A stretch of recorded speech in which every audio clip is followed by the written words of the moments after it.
Hello there! Welcome to Inside Movies Galore. I am your temporary host, SeptumSin, holding in for Dave until he comes back to join us again. Then I will give this right back to him as he deserves. But we're here a little bit early this time, as we are rounding out our John Candy month with a very John Candy-ish film. For the holidays. I'm kind of sad that we never got to cover this during Thanksgiving time. Right. But we have John Hughes' 1987 classic Planes, Trains, and Automobiles. A movie about a gentleman who just wants to get home for Thanksgiving. But it just seems things don't quite work out for him the way that he wants it to. But this movie is an adaptation of Dante's Inferno, I think, because he quite literally descends into every different level of hell to get home. With John Candy as the devil point. Yes. So why don't we actually start with our guest here, Randy? Was this your first time seeing Planes, Trains, and Automobiles? If you could give us also your first impressions. So I think I first saw this classic John Hughes comedy back when I was a little kid. I think I caught it on cable television back in the early to mid 90s. And, how can you not love Steve Martin and John Candy? These are two comedy giants. And when you see them both in the same film, then you got to stop and finish the film. I actually did a commentary with Forrest a couple months back. We did an audio commentary, and it was for the film. And it is just, it's one gag after the other. The chemistry that these two guys have is ridiculous. And the progression, the friendship, the troubles that they get into, really, it builds their relationship. They're really tested. And it's just beautiful. I would even consider this a dramedy because the end is very, very sad. Spoiler alert. But we find out some things about Del Griffin's past that is a little bleak, and it's just a beautiful film. Actually, if you really pick it apart, it's not just a comedy, but I would definitely consider it a dramedy, and it's one of my favorite comedies of all time. Definitely my favorite John Candy film, bar none. Well, why don't we go ahead then to Forrest, since he was your co-host on that particular commentary. Was this your first time watching the film? Oh, absolutely not. This is probably a must-watch for me every Thanksgiving for a long time, for years now. Probably since I was. I was a little older when I saw it. When I saw a little older than Randy when I saw it, I was probably a teenager. I definitely think this is definitely one of the best. I would probably say, maybe go as far as to say, my favorite John Hughes movie. Definitely one of my favorite. Definitely one of my, at least, if not, one of my top favorites for both Steve Martin and John Candy. If not, they're the best movie between the two of them. I just think that there's a lot of laugh out loud funny moments, and also a lot of heartfelt moments. I'm trying to say anything else. Very quotable also. Considering we have there's such a shortage of movies centered around Thanksgiving, so it makes this one all more. I think that plus the performance, especially John Candy. I think he should have at least gotten some sort of a nomination for the performance. Definitely makes all these things make the movie all the more special to me. All right. Well, why don't we go to Dustin? Is this your first time watching this film? Well, excuse me. Sorry about that. Well, I've seen this movie several times before. It's one of those holiday movies that you kind of can't escape from if you turn on cable TV. But I've never really sat down and paid full attention to it all that many times.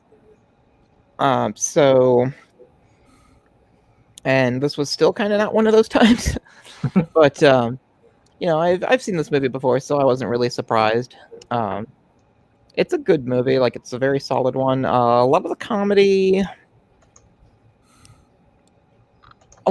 feels sort of dated, not in like an offensive kind of way, in kind of a Nobody smokes in a restaurant way. yeah. It's like there was the one scene where John Candy's used all the towels and Steve Martin has to use a washcloth to like dry himself off. It's like, Well, okay, that has happened to me though. I can attest to that. Which is kind of why it wasn't all that funny. I was like, oh man. That's one of the moments that makes me. That's for me. That's one of the laugh out loud moments for me. You know what I'm getting at, I think. Yeah, I could relate to it definitely because it that exact thing has happened to me, and I was like, yeah, it's not fun, but it can be done. Okay. Well, this is definitely one where the plot is predicated on the fact that it's dated. Like no cell phones back then. You're messing with the wrong guy. Oh yeah, definitely. You couldn't easily call AAA. Right. Stuff. You could not have an adventure like this today. No. No Ubers. Well, you could, but it would have to. Unless your Uber driver was like a psychopath or something, but that might be. It would take quite the string of coincidences. Like your phone would have to die, and then a bunch of other stuff would have to happen. It'd be a much shorter movie. I can see it. Like, the guy, like when he gets hit by the taxi driver, his phone gets knocked out of his hand, and John Candy rolls over it. Okay. You'd have to. I mean, that is one thing I'll say with this movie, and not to jump the gun, but it's like, just all the movie is predicated on not just the time period, but it's like the series of unfortunate events that all happen all at once. Oh yeah, it's John Hughes' version of the Book of Job.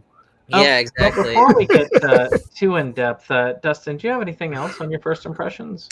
No, I mean I like this movie. Like it's not a bad movie by any means. It's just doesn't make me fall over laughing. It's good though. So I'm happy I got to revisit it.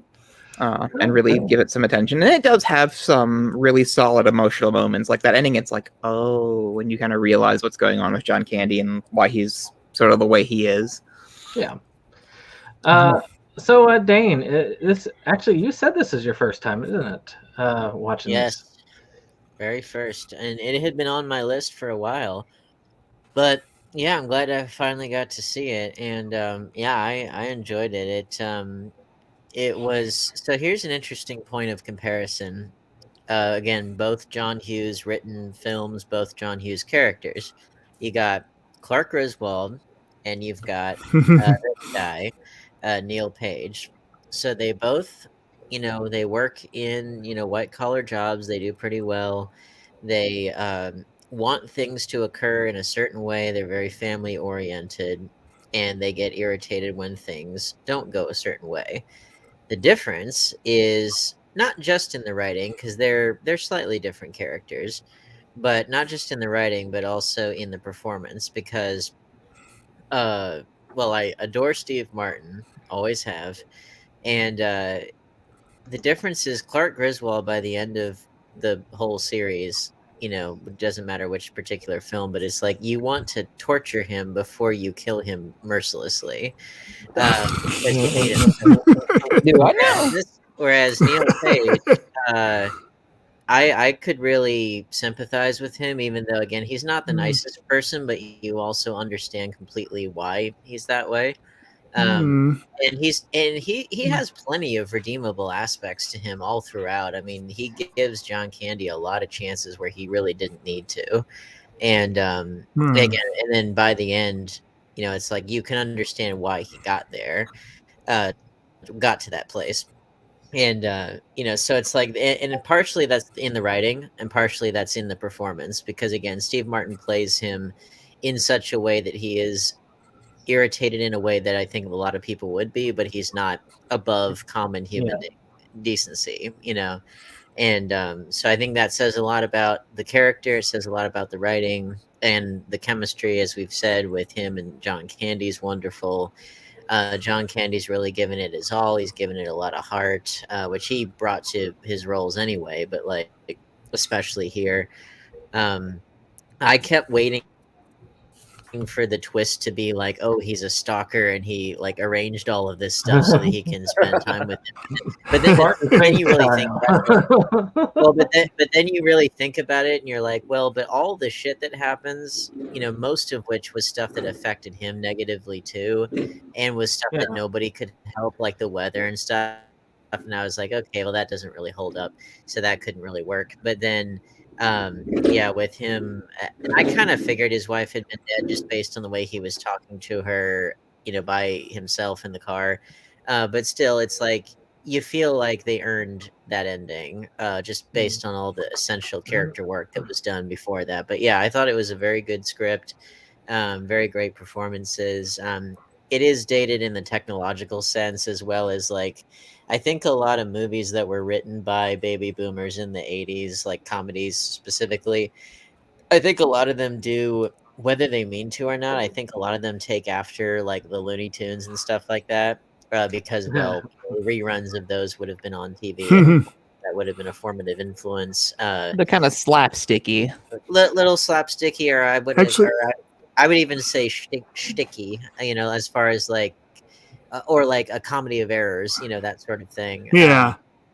Where like the whole point is like, how far can you push, you know, the amount of shit that can happen to a person, like well beyond the realm of realism. But then again, this movie isn't about strict realism as much as it is capturing the feeling of needing to get home quickly and a series of things happening to you that get in the way of that. And that's a common enough experience to where I think people have experienced at least a modicum of that.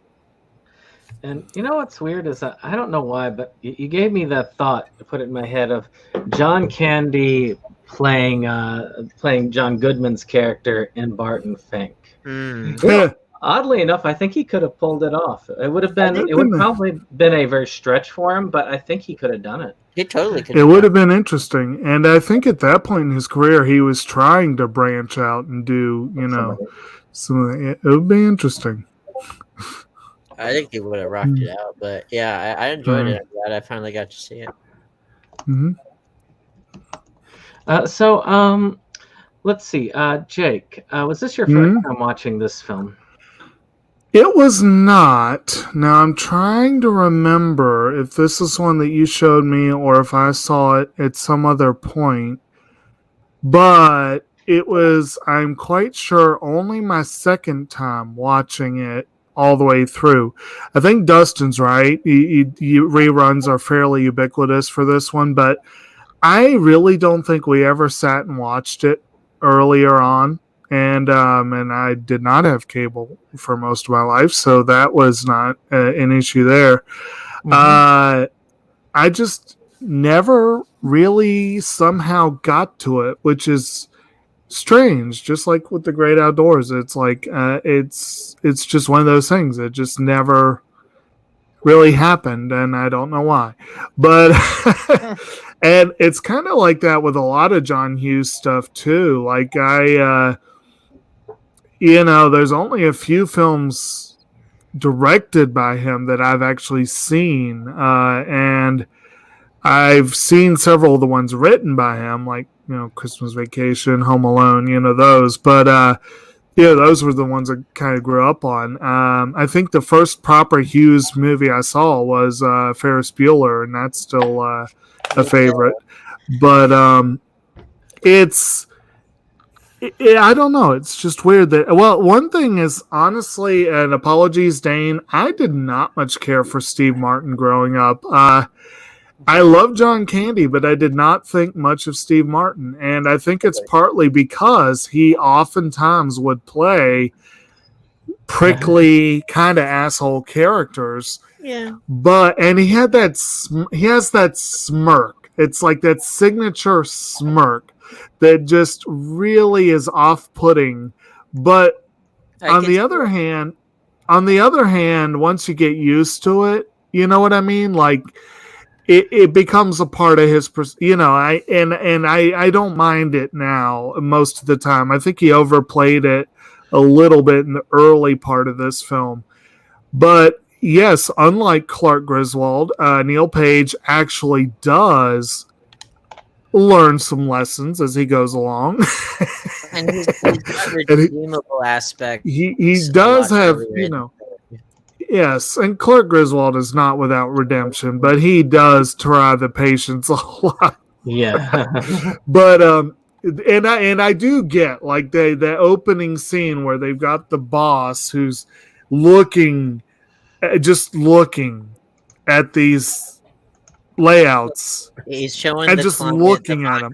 He's showing the client the Yeah. mock-up. He made up his mind. And it's just, has to postpone it to after the holidays, and it's I'm Right. sure a big because they're in New York City, and it's like and and I'm a little biased because I've been there Yeah. on my small scale, and I'm like, I feel your pain. I mean, I've been in those situations on a small scale. I had to attend an employee meeting once with the owner of the company. It was like my first and thankfully only time having to deal with him because I was not with the company long. But it was like a 2.5 hour meeting after hours when it wasn't even on the clock. And it's like, no. That's just no. So I feel his pain.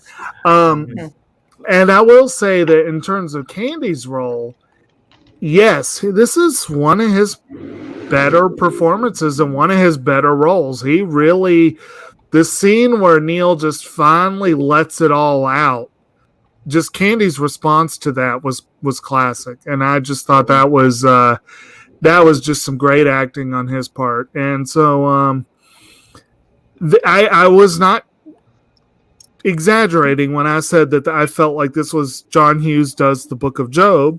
There's no way this could have all lined up this negatively, even in the 80s. It really was a series of unfortunate events, and that aspect of it,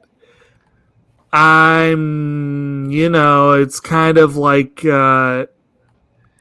Brandon knows I have more tolerance for that than he does. But but you know what I mean? But it's like they're clearly taking a lot of inspiration from like the Looney Tunes. Right. Like I think so, yeah. And I know that Hughes took a lot of inspiration from his own life. I know he was grinding an axe with some of this stuff. So overall, though, it is an entertaining film.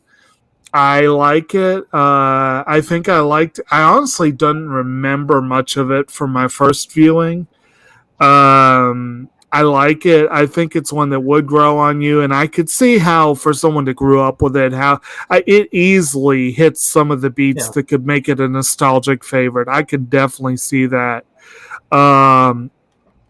It's, I'm glad I got to revisit it. And yes, it is nice to see the occasional Thanksgiving movie, other than Thanksgiving, one that's actually or Pieces of April. I liked Pieces of April, but yeah, those three are the three that come immediately to mind.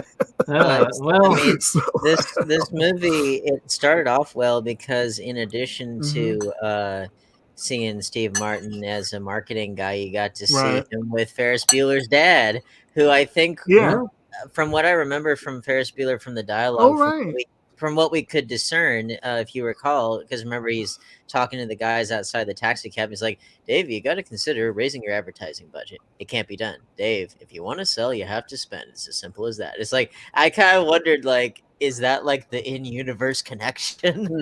Well, and actually, I read a user review where they kind of joked that the airline car rental employee played by Edie McClurg was probably like the actual receptionist from Ferris Bueller, and she just got Right. fired. I Well, could she is in almost all of his films, so yeah. But You I do love how this one was. Righteous dude. I do love how this one was peppered with some really interesting cameos. Like, in addition to McClurg, you had the cameos by Kevin Bacon, Ben Stein, you had Michael McKean. You had all kind of fun little cameos here. And Dylan Baker, apparently this was like his first movie, so that was kind of a, yeah. So it's good times. And as I was telling Brandon last night, these would be examples of the great use of the bit player cameo nomination. Oh man. Honestly, I really don't. I've thought about this a lot, but like, I don't really think I would ever have the right stuff to be like a leading man per se. I would really love to be like a bit actor, like a really well right. bit player. It's that guy. Exactly. But like Ben Stein, like he's not even really an actor by trade. He's like an economist, I think. Right. Yeah, that's true for Nixon. But he just happened to fall into it, and he was just so perfect for those kinds of roles. And it's like, and everyone knows him from those things, and it's like, yeah, that'd be amazing, Mm-hmm. Now, yeah. Why don't we go ahead and I'll get my first impression out. We'll move right into it. It's kind of interesting. I was looking at John Hughes's directorial stuff. He's only directed 8 films total. And I actually thought it was funny. The only film I'm missing from my collection is Curly Sue. And I have a complete directorial collection. Well, it's interesting because this film, which is one I have seen before, had gotten me to finally break into that little John Hughes collection, and I was able to see Some Kind of Wonderful, which he wrote but didn't direct, and She's Having a Baby for the first time. I never saw those, but this one I have seen off and on throughout the years. I remember people telling me over and over again, like, didn't you, on this show, I was like, didn't you see this thing on TV? It was on TV all the time. And I'm like, no. Now, this is one of those times where I have seen this one over and over again on the TV. And I am probably going to be the one dissenting voice here about this film. I think it was well put together and I respect it, but I did not like it, and I never enjoyed watching it. I still don't enjoy watching it. Really? No, it's painful to watch for me a lot of the times. Get out the torches and pitchforks, internet. Yeah, but I also at the same time, I am not exactly. I think it's about characters. Whenever I don't like a film, it's usually related to the characters. And usually, and I'm not like Jacob, I actually do like most of Steve Martin's work. Like, I love The Jerk. The Jerk is a hilarious film. I think it's one of his best. And let me clarify that I have come to be a fan. I just didn't like him when I was younger. Kind of like Sandra Bullock. Well, and that's more what I was thinking of too, because I'm a big fan of The Jerk, and I'm a big fan of the A Wild and Crazy Guy stand-up album. So, and I liked Roxanne. I liked a lot of the stuff he did. This one, I like Roxanne. I did not like his character at all. Actually, come to think of it, it's one of those few times where I didn't care if his character got. When he came in there for that auto dealership, I was right there with the woman, like, screw you, because you were behind, glad to do it because you're an ass. And when you don't like a character, and he really is the main character. I like John Candy's performance, and he did a great job, but Steve Martin is the main character in this, essentially. And it just, it hurt the movie a lot for me. So this one's a painful one, but I always think it's great when we actually have at least one dissenting opinion. It's not usually me, but this time it is. So okay, so here's a question: do you hate him more than Clark Griswold? Actually, Yes, I think his character is much worse than Clark Griswold, because at least Clark Griswold actually seems to try to not be I think that part of his issue of being an asshole is he is just naturally a dick, but he can be a likable dick, but this character is not a likable dick at all. He's just mean for the sake of meanness at some points, and then he comes back later and then realizes, oh, I think I screwed up, and then tries to make up for it, but then too little too late. I mean, really. Some people just have intermittent explosive disorder, and they just go crazy. But with that being said, why don't we go on into the film? This is one of the reasons why I was hoping I was hoping Mo, who was supposed to host for us, would be here, because he had said he really admires the film, and he was studying for everybody. this. Well, I mean, it's early. I mean, what is it? 2:00 on the West Coast, 3:00. Well, 4-ish, but still, yeah. It's. I mean, to me, I would expect he's still at work, but that would be probably. It's like I barely made it, but yeah, I had to wrap up the movie just before we went on. But again, I find the coincidental nature of everything is very amusing, because it's people not being there on time when the whole thing is about trying to get exactly. But I did actually sit there and I watched Forrest and Randy's stuff. I watched this movie twice over, so I'd have the commentary with it. And it's a decent enough commentary, so y'all should check it out. And I'm sure he'll I'm sure that y'all will plug it at the end of this when y'all do your outros. Just remember to do so. We'll start out with this. Of course, we got our plot. We already talked about it. He's trying to get out so that he can. Steve Martin's trying to get out so he can actually get to his family, so that he can get Thanksgiving. And he's kind of made the unfortunate mistake of. Assuming that his boss wasn't going to be a dick and have a last-minute meeting, that would require him to cut things whisper thin on a flight home to Chicago. I was going to say, like, I mean, none of what happens is really his fault per se, because of, like, I mean, so it starts off with that meeting that, you know, or let's say in the intro there, it's like, so he starts off in that meeting there that, of course, goes too long. The client that can't make up his mind, and it's like, you know, has to postpone the decision until Thanksgiving. He just wants to get home, and of course, Ferris Bueller's dad's like, he'll never make the 6 o'clock flight. Well, he's right.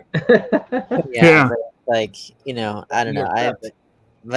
I guess that kind of, I had the opposite reaction with Brandon, in the sense that, like, I've been in those meetings before.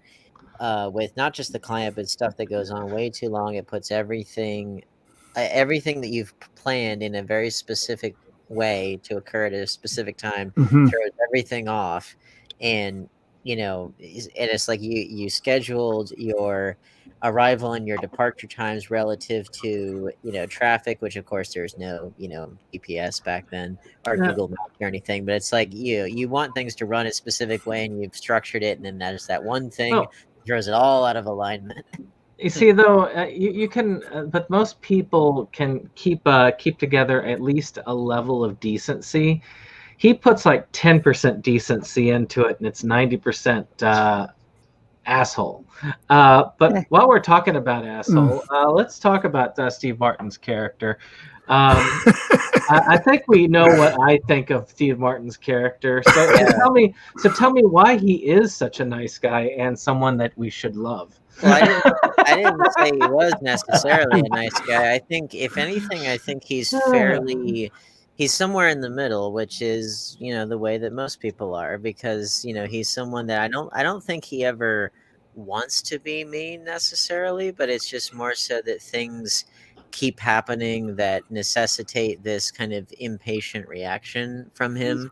He's someone who likes routine, predictability. Well, yeah, but and also, like, especially like if you've been in that kind of world of like having to, you know, you work really hard on a presentation and you make it, and then, you know, this client is just driving you up the wall. It's like, you know, I can understand that feeling. Plus, like, I mean, I think he doesn't take it from 0 to 60, too fast, at least in the beginning. But he definitely has his moments where he blows his top.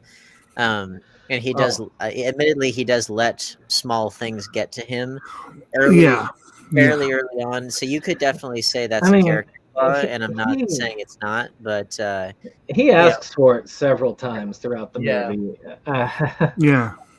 There are multiple points where he could have gone at it at medium heat, and it goes at it like and in one of those early on, well, first of all, he gets, and this is kind of a beautiful scene and I enjoy it, and I'm sure Brandon, you probably enjoy it, where he gets fleeced by that lawyer in the fight over the cab, and the lawyer probably realizes that John Candy is taking the cab, but he just stands there like, oh, I can get some money off this joker, and I might as well do it, It was, and I like the part, something like I think the line was Steve Martin said something like, "You're a thief," and he's like, "I'm close. I'm a lawyer." It's like I thought that was pretty good. And, just to put out, since we do have a comment, Media Art Flicks had said frustration festers when you're traveling and everything goes wrong. Eventually, something will pop. I do agree, but I feel like Steve Martin's threshold for anger is much lower than most people's. Like he went into it angry almost. It was kind of like, yeah. Now, again, after a meeting like that, I understand. It's like, things were already going wrong. And think about it, so things are going wrong in a meeting. He's clearly dealt with people like this before, rather that's the world that he's rolling in. He expects things to operate a certain way. Plus, statistically speaking, there's beyond just there being a lot of travel around the holidays and there being a lot of like flight delays or cancellations or people get stuck at the airport. As much as we like to lionize the holidays, tensions run high in everybody, and you hear stories about that all the time, about people getting into fights and stuff like that. And this is just one of those things. I think you would probably find people that have had like in real life that have done far worse around the holidays when they've been traveling.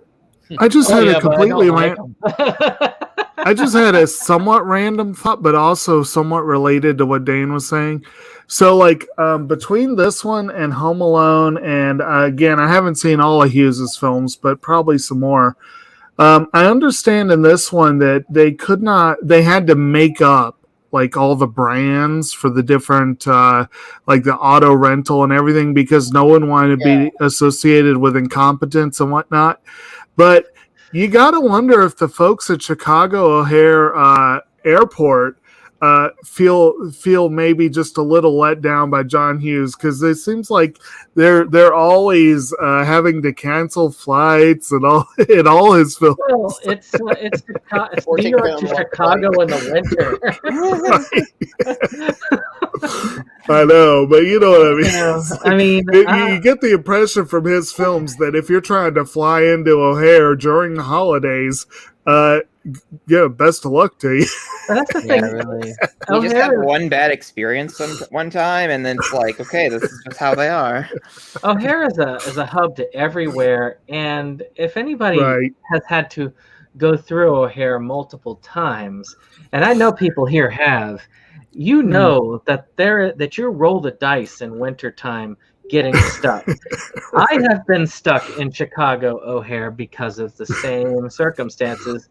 And that's where the weather has been much warmer, and it's not been nearly as nasty as the 80s. And I tell you that it got even worse back then. So, he probably shouldn't have even been thinking about a flight in the first place. He should have been thinking alternative transportation regardless. Right. Yeah. I mean, Forrest, you're from New York. I mean, of course, I don't know how you would have rated New York in the 80s back at that weather was, but the weather, if I recall correctly, in late November is still pretty nasty in that area. that time of year. I mean, upstate New York is like snow. It's like snowing for 9 months out of the year. Where I grew up, whereas New York City, we occasionally get snow in November, but it doesn't really kick in until December or January. It's usually just kind of cold. Usually November it's just cold. I'm sure Chicago, just going because given the brutal nature of Chicago weather, probably still could get diverted. Because they're off of the lake. I mean, Dustin, you're from. I mean, you're right. You're in Milwaukee. That's off of one of the lakes, if I recall correctly. Yeah. So I mean, y'all get probably nasty snow at that time of year, or have the potential. Actually, that's right not so bad in Michigan. Yeah, it's Lake Michigan. It's not so bad. When I lived on Lake Superior, the snow was way worse. It was merciless up there. You get like 4 feet of snow in a night. The lakes kind of moderate the climate, right? And I would think also all the steel and concrete in the cities. My understanding was that Chicago was the windy city, just because the wind definitely has nothing blocking it coming off the lake. O'Hare is a monster airport anyway. Right. I mean, anybody's been to O'Hare, it's like a freaking metropolis over there. Another reason not to go. Oh. I mean, shoot. Well, I know. Okay, I know.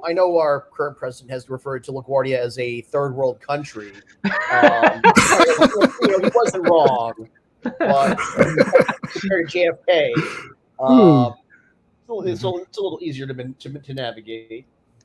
Yeah, I just haven't flown I've much done in that. my life. I've done that Home Alone run with Chicago O'Hare before, so I understand what they were going through, because even though it was after the 9/11 checks, if you get on the wrong side of O'Hare and your flight is going out of the other and you're doing a transfer, you better run if you're going to make that bad play.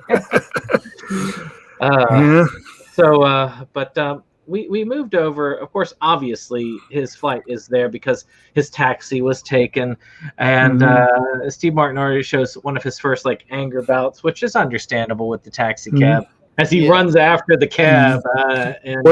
He also did have that flat out foot race with Kevin Bacon. Yeah, so there was. So they were able to, but he does make it, and he just happens to sit across from John Candy's character. As they are waiting. So what did y'all think of John Candy's character?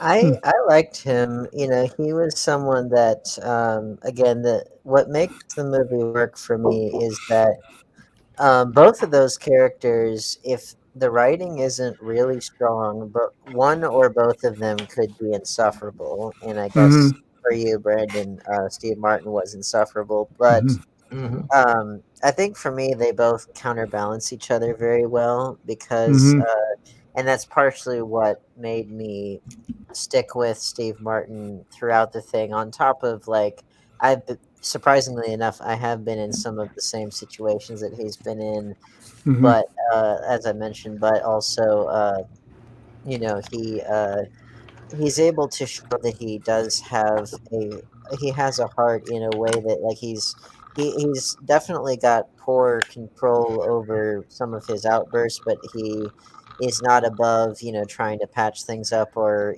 trying to have, some humanity to him. And so then you have someone like John Candy, who is kind of the opposite, where he's very personable to the point of will you just leave me alone?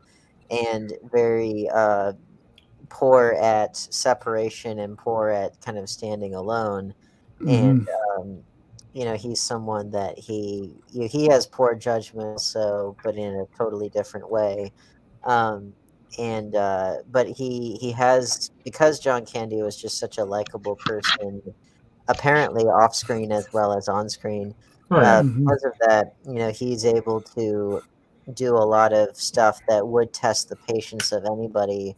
And yet he doesn't mean anything by it. He's just a bit much, but he's And I don't even think he's all that much. I mean, granted, if I were there with him for long enough, I'd probably want to strangle him. But I can be that way with just about anybody that I'm with in intimate contact long enough. But point being, like, the balance could easily shift to one or both of them being absolutely insufferable. But I think he doesn't mean anything by being too much and talking too much, and just everything about him is too much. But like, it's just he's a whirlwind of chaos that he largely brings upon himself, and that contrasts with Steve Martin, who is all about order and things running in a certain way.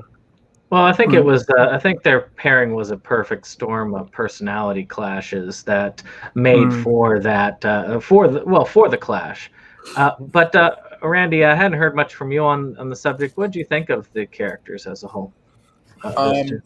So basically, I think my favorite scene is that takes place in a motel room, where after Neil Page basically rips him a new one. Right. Del just basically, flat out says, "I like me, and everyone I know likes me." And if you don't, if you don't respect me, it doesn't matter because I respect myself, and everybody I care about respects me.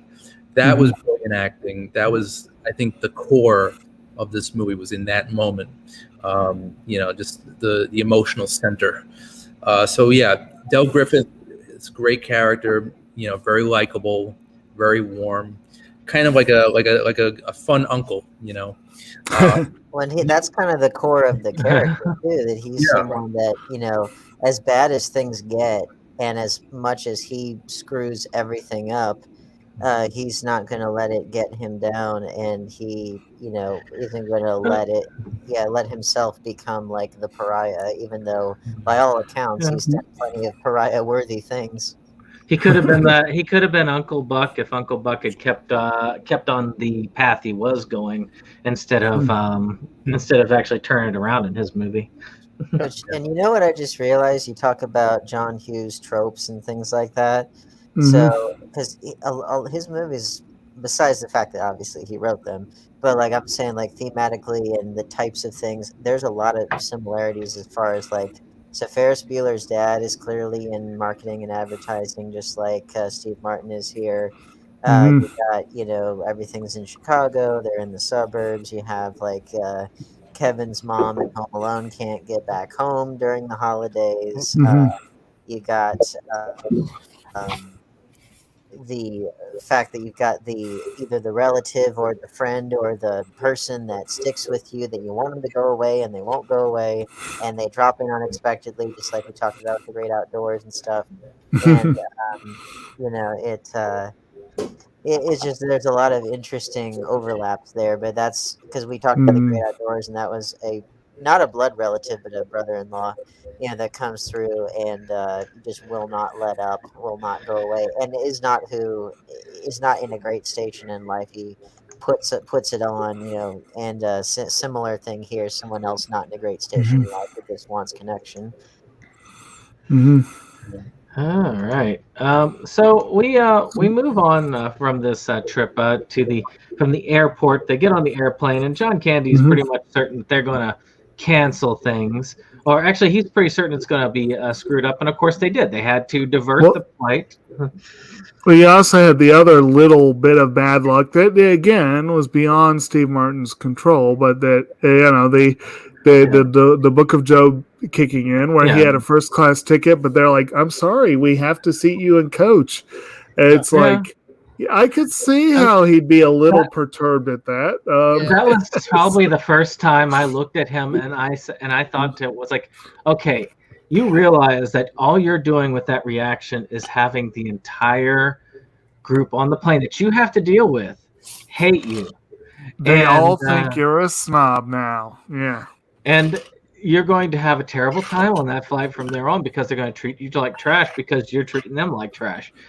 So, I mean, everybody has dealt with that person, and if anybody has dealt with customer service, they've dealt with that person who just get needlessly angry at the wrong people, and that's him. He's that person who yells and screams at you, even though you didn't do anything, it was something else going on, but you're the target of his anger.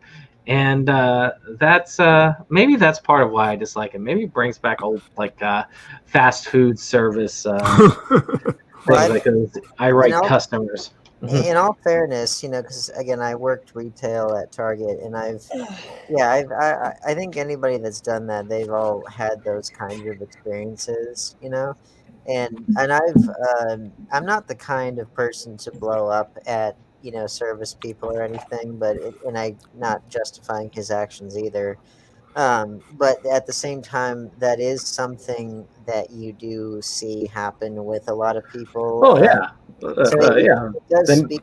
It's not. The point is, it's not good, but it's not an uncommon thing that happens, and it's not even necessarily indicative of like a horrible character trait or anything like that. It's just people. I think you'd find most people. I consider way poor. I consider people who actually go off like that at people who are in service industry. I consider it a very horrible trait in a human being because I'm sorry, I've never done that to somebody in a service. I'm not necessarily saying that it is. I'm not trying to defend person. I'm saying more so that it's not uncommon, and especially traveling around that the holidays and stuff. I think people in general have very poor temper controls especially around those times.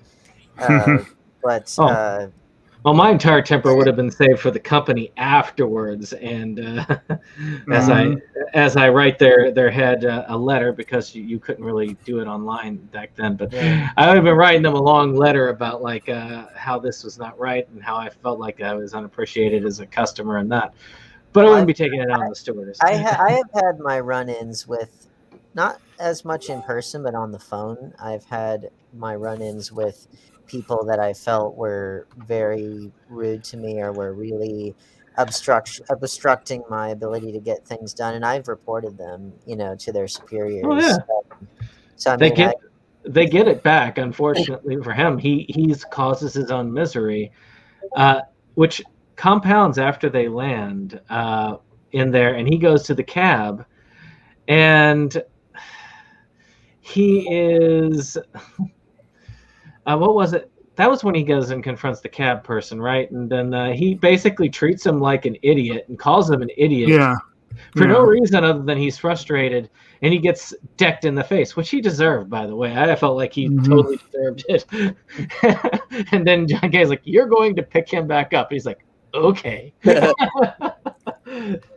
I admit that did crack me up after that, because he deserved what he got there.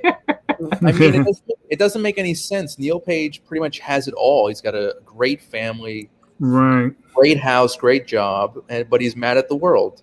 So it's kind of, I don't know, hypocritical, or something is just not contradictory. Yeah, thank you, and it's just sad to it's. I mean, it is kind of sad watching this character kind of go downhill and how he's unraveling emotionally. But he gets what when he's picked up by his testicles, then that will to him. So you'd think he would have learned after that person.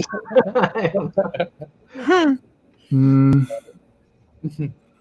were saying something, Jake? Nothing specific. So they do go over to that place, and they talk about getting well, first off, he's sitting there trying to get a hotel, which John Candy's like, well, instead of you arguing with the ticket person, you should be getting one right away. And he's like, nah, screw you. I'm going to argue with them. Then by the time he gets there, of course, there's no hotels available. So he ends up staying with John Candy for the night in this hotel, this person that he knows. But you gotta wonder about that. It turns out that Del Griffith knows everyone, because he sold them all shower curtain rings. Well, that's kind of initially. That's kind of what made me think. Was this all arranged? Was he a stalker that was trying to weasel his way into his family life? Because I could easily see it going that direction. Make a You know? sequel where he turns out like Barton Fink. He's actually a serial killer. Yeah, The thought I was just having. That's kind of where I thought it was going at first, but The thought I was just having was that he sold shower rings to the Bates Motel.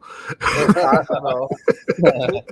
You know what? He seems like the kind of guy who would do that and would think, oh, that's just a really well-adjusted young man who loves his mother. He looks on the bright side of life to like such a ridiculous degree. But it's I was. It's funny because there is sort of a somewhat of an Elwood P. Dowd from Harvey, like that kind of quality to John Candy. Again, not to quite that same degree, because again, Elwood P. Dowd was like eccentric, but kind of almost saintly in a weird way.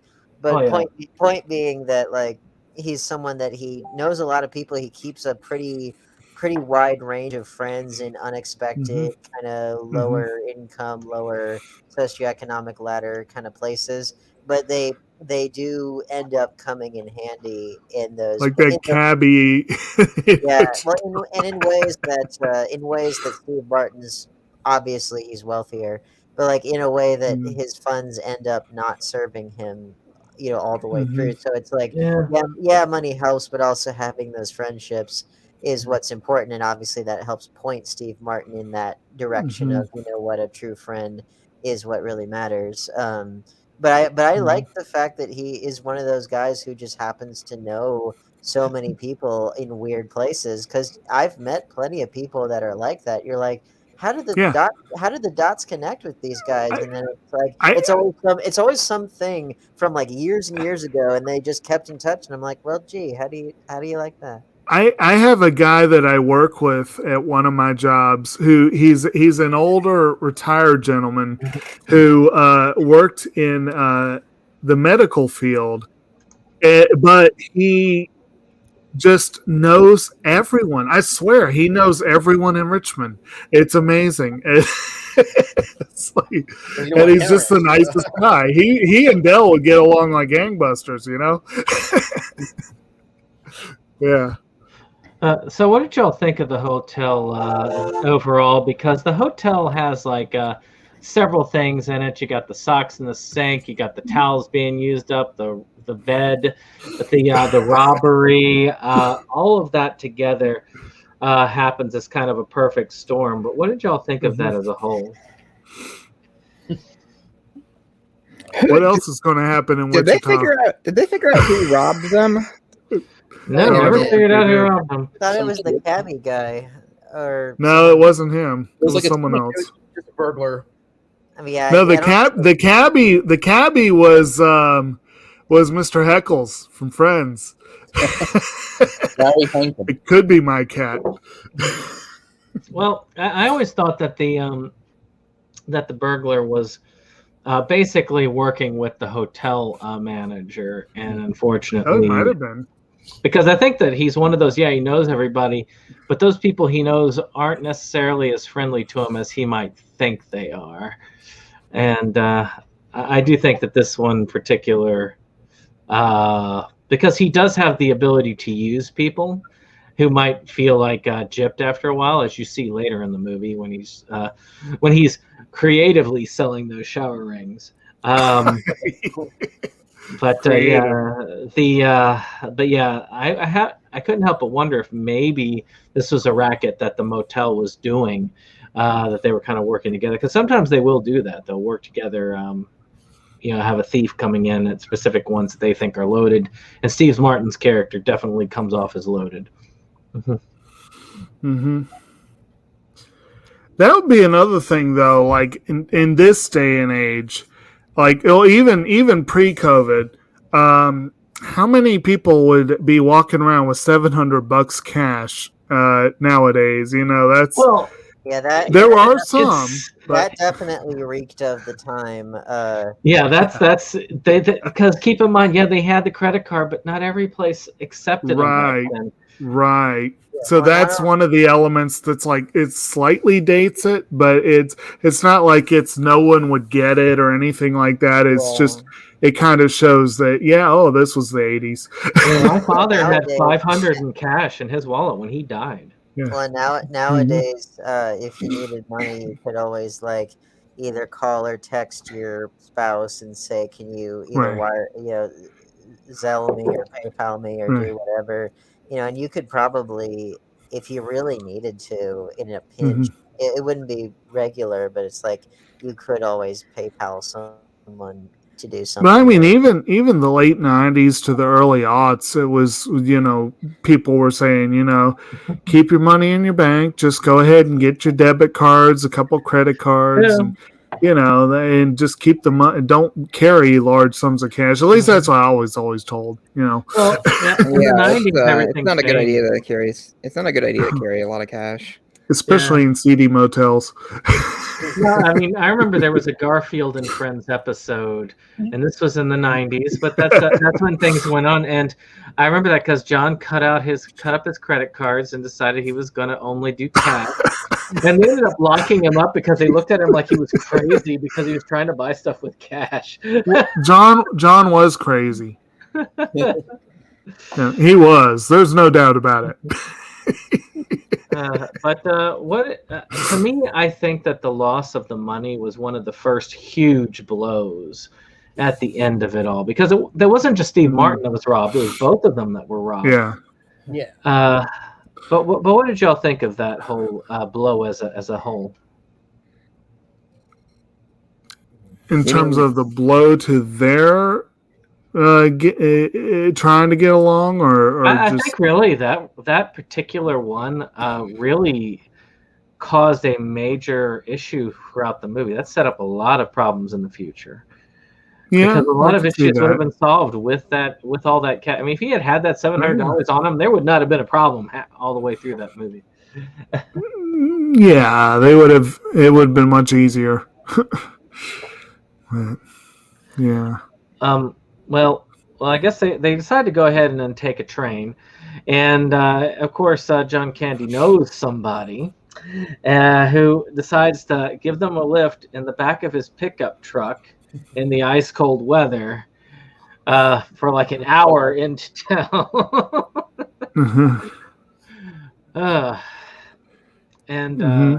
So they definitely live up to the title. They got planes. Oh, they got trains, and they have automobiles. Indeed.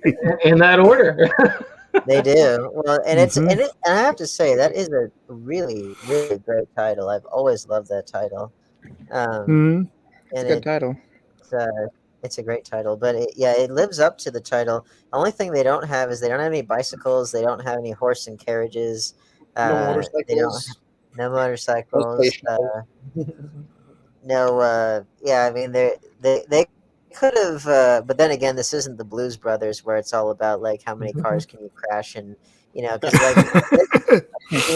this wasn't that far behind as far as hijinks and suing, but it's like if they wanted to get all the transportation methods crossed off, then it's like you could have done your horse and carriages, ostriches, camels, then motorcycle. It might turn into the Great Race, or it's a mad. Or I say maybe if there had been a sequel. Ostriches and motorbikes. Yep, and dune buggies, segways. Yeah, nowadays you'd have segways, or you'd have. That was kind of now the skateboards were around, but the skateboarding scene was still in its relative. Skateboarding would have been a very 80s thing, but I'm not sure it would have worked for these two. It was almost to the cusp of where skateboarding hit its peak, which was the late 80s. So it was just a couple of years off, and that was it. Because when did that Police Academy movie come out with Tony Hawk? I can't think of it. You know what? Because that was really when skateboarding was at its peak. And gosh, the Police Academy movies ran through the start of the 90s, maybe? Last one. Yeah, because they were in the, I think, mid 80s to mid 90s. There were a ton of them. That's 89, right? Yeah, that's a lot. Sounds about right. You had a whole bunch of numbered ones, and then you had that Mission to Moscow, which a lot of people try to forget. But we get to the train with his eccentric friend who's like, yeah, she'll get it. She's real tough. He's like, no, I'll get it. It's like, nah, she's real tough. Her baby came out sideways and she barely. We're just like, oh, That's messed up. That was a great line. That almost those characters seem like they would have fit into like, "Oh brother, where art thou?" or something. It's weird because usually when you see Dylan Baker, he plays like these really straight-laced roles. You know? And you think when they get to the train that they would have been like home free, but no. Nope. Even then, like he's able to get a separate seat from where John Candy is, and he's like, "Yep, that's good. I'm good." But then, of course, the train breaks down. Yep. And they have to walk to the nearest bus depot. And there is a moment where Steve Martin's character shows a little bit of humanity, which is, I guess, where we're supposed to look at him at the beginning, where he actually does. Instead of just separating himself from John Candy's character, which he probably should have, he went and he just picked up the other end of the trunk and just walked with him.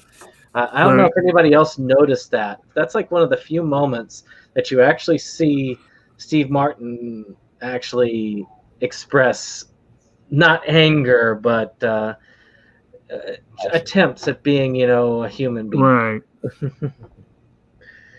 I thought it was a pretty good moment for his character. I mean, I agree to a degree that he had relatively few of those moments, or at least, but definitely it was one of the notable ones. Well, it was a few enough that moment stuck out to me. Did it stick out to the rest of y'all? What, the creepy couple in the truck? Like where they're walking to the station, he looks at John Candy and he actually does approach him, and without even saying anything, he just picks up the other end of his trunk and goes. Yeah, see, I'm telling you, he's got more socially redeeming value than you're making out. And he shows it earlier on in the story.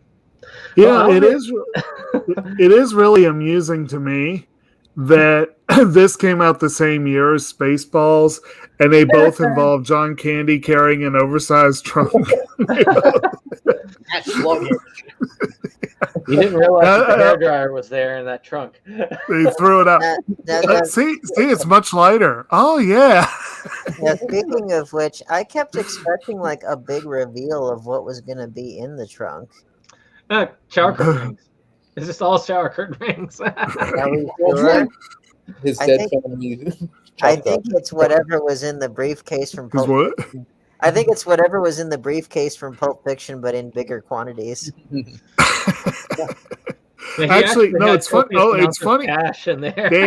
Dane, it's funny you say that. I'm sure some of y'all probably read this too, but I read that John Hughes originally wanted Tom Hanks and John Travolta for these two roles, and they couldn't get Hanks because he was filming Big, and the studio said no on Travolta because this was during his box office poison phase. But it's just really funny you made that connection when it almost was Vincent Vega. Actually, I could see Tom Hanks playing Steve Martin character. And I could easily see Travolta playing the Candy character. I'm not sure. That would be... Because Travolta can play that goofy, nice guy, overly. I could see Hanks in the Page role much quicker than I could see Travolta. And to me, this is a John Candy role. Like I could, I was thinking earlier, and you talking about people that would test your patience. I'm sure this would. If they remade this today, I just feel certain they would talk to Jack Black for the role. I know that would piss you off. I see Seth Rogen. Well, he would be the other one. I would see either Black or Rogan being the two they go to. John Goodman doing the role that Candy did. Maybe not now. He's a bit old now, but he's a little older now. Maybe back in the 80s. Yeah, he could have done that role. This was the same year as Raising Arizona, and I mean, right? Well, that was a good year for movies. It was, but that was a different kind of big guy who shows up in your life unexpectedly and doesn't take the hint that he should skedaddle. But again, he was a And Nicolas Cage could have done that role actually, too. I was getting ready to say, thus comes to our weekly discussion of what if Nicolas Cage had played that role, I could see Nicolas Cage more in Page role. He could definitely be in the Rage role, though I think he could have played the Candy role, Right? because he's shown that he could, actually, somebody else that could have played the Candy role. Gosh, what is his name? Brad Pitt. I normally wouldn't have said that, but after watching, God, what was that movie where he plays Tyler Durden, he plays the liar character? The liar character. God, what was that character? He played like a character that I thought, like, my goodness, that's outside. But he's shown he can act a lot. Yeah, no. Brad he was Tyler Durden, and the narrator meets him on the plane, and meets him unexpectedly and keeps running into him, and they form a friendship, and all this shit happens. So hey, but God, what was that thing? It's not The Witness. It was something like that. It was the Informant. No, not Informant. That was Matt Damon. Matt Damon. Well, Damon. Matt Damon could definitely have pulled that off too, because he showed that was actually a character like John Candy's character, except a little less savory. Well, The Informant was that was an underrated movie. But we get to that again. They have to figure out what to do, so they decide to take a bus. And John Candy's like, "Hey, you've never been on a bus before," and it even shows it, like where they do the sing along. And of course, Steve Martin's selection for I can do it, and he starts singing 3 coins in a fountain.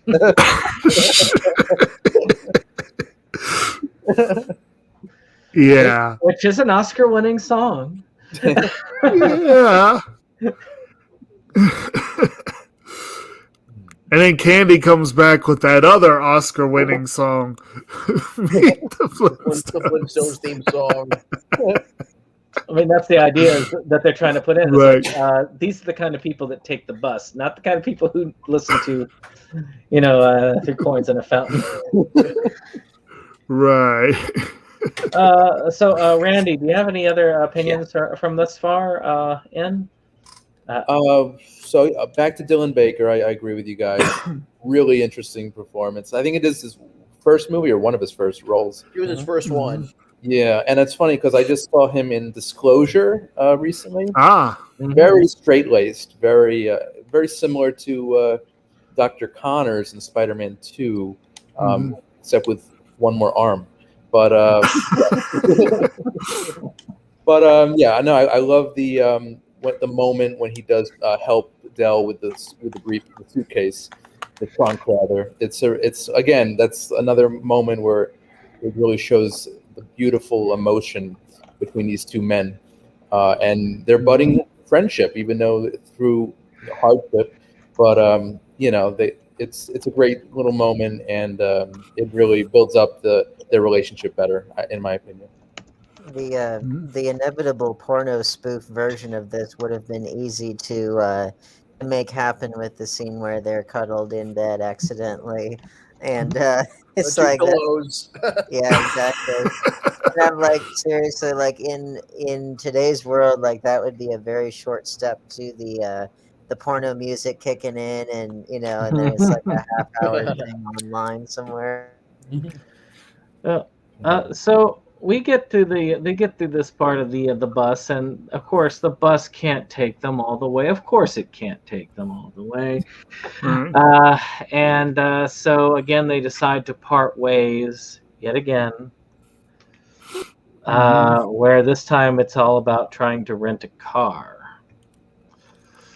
And we have one of the scenes which I think is the one I always think about, other than the cabbie scene, of Steve Martin's anger screwing him over. Because he gets to the space that he has rented out and there is no car there.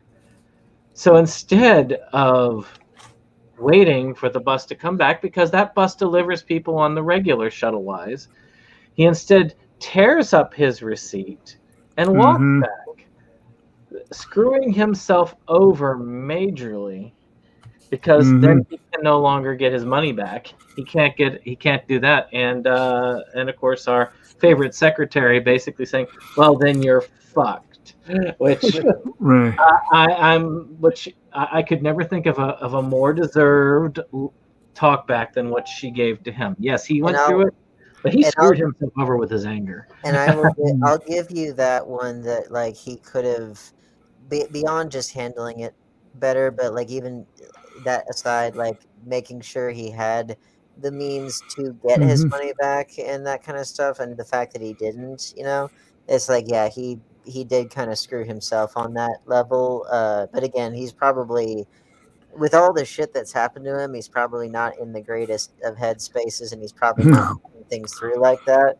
Even though, if I were there, I'd been like, "Well, it's kind of your fault. Sorry." Like the other ones, I'm with him, but like that one, I was like, "Yeah, that is kind of your fault. I'm afraid." But again, I do like seeing Grace from Ferris Bueller, and I like to think maybe that's the same character, but I can't. In my head it is, but it's like this person who is always so prim and proper and so very had that Midwestern accent, and believed that Ferris Bueller was a righteous dude, and yet Grace is not above saying, what a little asshole. She wasn't above that. So, like, I could see, especially if she wasn't working at the school anymore, and she was working some, car rental company or whatever, and she's dealing with the rude customer. Yeah, you could probably even get her to say, "You're fucked." You could probably push her limits that far. Well, I mean, the way he even starts it is like, you can start by wiping that, the smile off your face. It's like, damn. Now, granted, she deserved a little bit of anger because A, they really did screw him over with that car being gone, and B, she's sitting there just chatting with her sister without even paying attention to the line of customers. So, they screwed him over. Well, yes, but she does know that she's working and shouldn't be taking personal calls when they're, so there's that. But on the other hand, I do agree this was one where Neil really did shoot himself in the foot in multiple ways. And I will have to say this as well. There are times where out of the blue profanity can be incredibly funny. Like having this prim and proper Midwestern lady saying you're fucked. That was kind of funny. Yeah. Especially as a rejoinder to what he just unloaded on her. But his tirade kind of, it's too overboard for my money. It's tonal whiplash from almost the rest of the film. I thought it would just felt out of place. Yeah. Right. I get exactly what you're saying, because like I kept a track of like the language that everyone was using in this up to that point, and for the most part, like especially that scene, like if you'd have either taken it out or rewritten it, you would have easily had at least like a PG movie. But then the fact that it gets like so like it seriously took a hard right into like David Mamet or Tarantino. Yes, David Mamet. It's weird because for the most part, this is a movie you probably could watch with your whole family. And then you see R rating, you're like, wait, why is this rated R? You get to that scene, and you're like, oh. I generally like that. That is something that really bugs me. Not so much because, again, anybody that knows me knows I'm not a prude at all. I love all kinds of like really fucked up movies that most people couldn't handle. So you know me. But I will say that when a movie is like, again, like you said, more or less pretty family friendly for almost the entire thing, and then they have that one thing that they stick in there, and that's like the only thing that's making it an R rating, and it's like, well, what's the point? If you're gonna go R, make it throughout, make it really worth the rating. because otherwise you might as well not have it, and then that way you'll have a greater audience, and thus then they pull it. Greater box office, And then they pull it back around to the family-friendly film afterwards. It's not like our discussion last night where we were talking about the Unico movies, and you got the first movie, you've got this happy-go-lucky, saccharine sweet movie for kids, and then suddenly girls get roofied, and you get the demon guy trying to basically date rape her. And it's like, wait, this was a kid's film. What happened? You know what's kind of funny about that? You missed our discussion on Unico, Dustin. You know what's funny about that? It does seems like John Hughes films in particular, and not just his films. There are other films of like maybe late 70s and throughout the 80s, but particularly John Hughes films. They have plenty of elements to them that would make for like fun for the whole family type of viewing. And when you've watched them on TV, they have edited things down to where they more or less could be. Some of them more egregiously edited down than others. But then, you will have those things that just kind of seemingly come out of left field that are really like, this got dark all of a sudden, or either dark or like adult or whatever. Like I'm thinking of like and maybe not so much at the time, but most certainly today, this rings very like disturbing and dark and such that you would never do it today. But like I'm thinking of the 16 Candles, like very casual, very casual attitudes about consent and having sex with someone while they're intoxicated and stuff. And it's like, again, like maybe that wasn't considered quite so dark back then, but nowadays it's like, that is like. Even Ferris Bueller had a lot of dark edges to it when you thought about Cameron as a character and his relationship. The difference with Ferris Bueller, though, is that, like, because some people actually, it's funny you said that, because the difference with Ferris Bueller is that. So that was a PG-13 movie back when PG-13 was like a harder edged rating. And but the difference, oddly enough, like again, this movie, Planes, Trains, and Automobiles, got its really hardcore language all out in one scene, whereas Ferris Bueller movie did have kind of a potty mouth, but it did it throughout, and and I watched it when I was a kid because my parents both had potty mouths when I was a kid, so I didn't really care. But the point being that movie, at the very least, it did string it all throughout. So it's like, well, okay, they're up to their rating. They're not just getting it all out in one scene that you can easily rewrite or easily excise. And the vacation movies are also good examples. Like when Clark has his big meltdown at the end of Christmas Vacation, it's not out of nowhere. Like you've seen the facial tics, you've seen he's had mild profanity throughout. Yeah. He's even had some harder stuff thrown in here and there.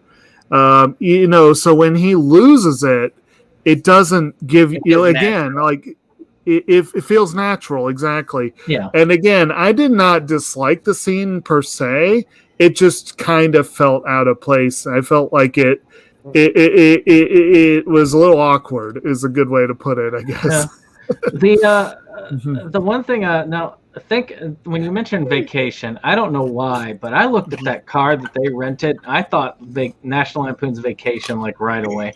But it's interesting how, of course, John Candy does pull up in the car, which is suspected to have been the car Steve Martin rented. And technically, you find out later, he did rent it, but in a different manner. But he does decide, okay, I'll take you in with this, and they have their road trip, which ends in a couple of stuff, like the falling asleep behind the wheel for John Candy, getting on the road the wrong way, and then, of course, the cigarette flicking back to the back seat, which catches the car on fire. Now you say that with National Lampoon's Vacation, there was also a falling asleep at the wheel gag. It's been so long since I So watched again, that movie. these tropes are popping up again. Well, he wrote Mhm. National Lampoon's Vacation, so it makes sense. I know, Mhm. but it's just like you notice all these little things that all kind of come together. I mean, Hughes Mhm. may have had a more limited directorial selection, but he had a vast amount of writing credits. Mhm. Well, and they did, but again, they do kind of revolve around some similar themes in a lot of them, which I think is pretty interesting. So, what did Mhm. y'all think of the whole car sequence? Oh my god! That was a stylish car. funniest thing in the movie. That car went through a lot of. It went to hell and back, literally. I think if that car were a person, then I think that car would have to go to years and years worth of therapy. Let's just say that. Hey, that's actually a pretty admirable car that can be caught on fire like that and still keep running. With the Right. radio As you can working. see my nice little image here where they pull up in the car that's like charcoal gray. So actually, I think my favorite, if we had, which again, not to jump the gun, but I think arguably my favorite scene in the whole thing is so the car does catch on fire as like the ultimate, the way to end all of the road, the road craziness that went Mhm. on with them, because of course it does. How else could that end but with the car catching on fire? But like, I like the fact that they both look back, but they're just at this point they're just sitting on their trunk. They're just unfazed by the whole thing, and in fact, it it just makes them burst out of that crazy laughter, and it's like at that point it's like they have been through such hell that it's just funny now, and it's like, and I've been there also, where it's like things get pushed to such an absurd degree Mhm. that the only reaction you can possibly have left is laughter because of just Mhm. how much shit you've been through, and it's like, just why? Just why? But again, you're past frustration. You've gone through all that already. So you reach laughter by the other end. And it's like, yeah, that's one Yeah. short step into madness. And they're kind of already there. Actually, Forrest, you have the picture of something that happened in that scene there. Yes, they like as they're on the driving they're driving on the wrong side of the highway. Mhm. They end up stuck between two trucks. Yeah. Well, they And, don't get stuck, but they get definitely damaged because they were. damage. Yep, drive through two trucks, get the car damaged. They turn into skeletons, and Steve Martin looks over and sees. Neil turns over and sees Dell as the devil himself. And the skeleton reminded me of a scene that would happen later on in Home Alone 2 Yep. Yes. when Daniel Stern's character gets electrocuted and you just see a skeleton with hair. Very Yeah. cartoony. Very Yeah, I was cartoony. gonna say that Yeah. whole thing was like right out of the Looney Tunes. Oh, and they were going the wrong way, and all of a sudden we're cutting to skeletons, and John Candy's the devil for like 10 seconds. Right. I did That like was my that favorite whole You're scene. thing. going I the enjoyed wrong that so way. much. Yeah, Oh, don't listen to him. He's just drunk. great scene. I like when he's like miming the person being drunk. Like again, like you talk about, Steve. You talk And they about were Steve mamming the Martin driving- bottle. Well, yeah. Well, but it's like you talk about Steve Martin driving you nuts. Like, that's an example of kind of the opposite situation where it's not someone that's like entitled per se and like demanding stuff from service people, but this is like someone that does not get what is enough, doesn't know when to quit, doesn't know, when to like stop pushing like certain kinds of people to their limits, and he's doing it with just some strangers on the road, and it's like, but just the degree to which he's doing it is just like, I don't know, that made me laugh. It's like, man, he was not Lily. And it was interesting how when it was all over, of course, their credit cards get burned up. Steve Martin does, of course, figure out that John Candy had used his card, just somehow magically ended up in his wallet. which is kind of weird how that happened. And he's like, I thought you just slipped it in there. Just like, do you really think that he would have done that character? There's nothing that was indicating to me that he would ever do that. But so you find out that yes, Steve Martin was out money for that car, and so they ride the burnt up car to the motel where you actually have a pretty solid breakthrough moment between the two characters, where you see Steve Martin first off just like renting the room using his watch and what barely is left, and then John Candy having to sleep out in the I like how he's like, I got this Casio, and he's like showing it off, but getting to the eventually trying to sleep in the car, but Steve Martin does soften in one of those few moments and does eventually let him in, and they have an actual bonding moment that night, which is probably, other than the one confrontation earlier, that was probably one of the most one of the few moments that you could see the two characters actually bonding together over tequila and their combined misery. You know what? I just makes things better. Martin Ferrero played the motel clerk, who was the lawyer in Jurassic Park, who gets eaten. So another supporting role there, Martin Ferrero. Yep. Well, I like that it is somewhat of a continuation of their sort of descent into madness, because again, that was that night, it was very fresh. It was very fresh on their minds. So like, even though they're in a hotel and everything, they're mentally, they are right back there on the road, with the burning car, and they're just like, how did our lives, get to this point? And but it is an odd bonding moment. And I mean, a movie like this, and journey movies in general, road movies, etc., they are rooted in a very real phenomenon, which is that people who go through common experiences together, they tend to bond very closely, even though they may be very different from each other otherwise. But it's just, if it's something very specific to them that no one else can really speak to, then it does have the potential to create friendships for life. Yeah. I do find it interesting. I mean, now who has owned a Casio as a child or even as an adult? Because they were like that the watch, and I remember going through lots of Casios until I decided to actually start getting some more expensive watches, usually on sale.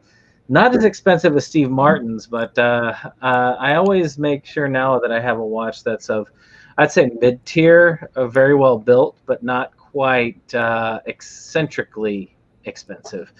And I'll admit, those watches last years and years. The Casios, I'd go through a Casio like every other year. Yeah, Casios are cheapo watches, and I had plenty of them back when I wore a wristwatch, which I don't anymore.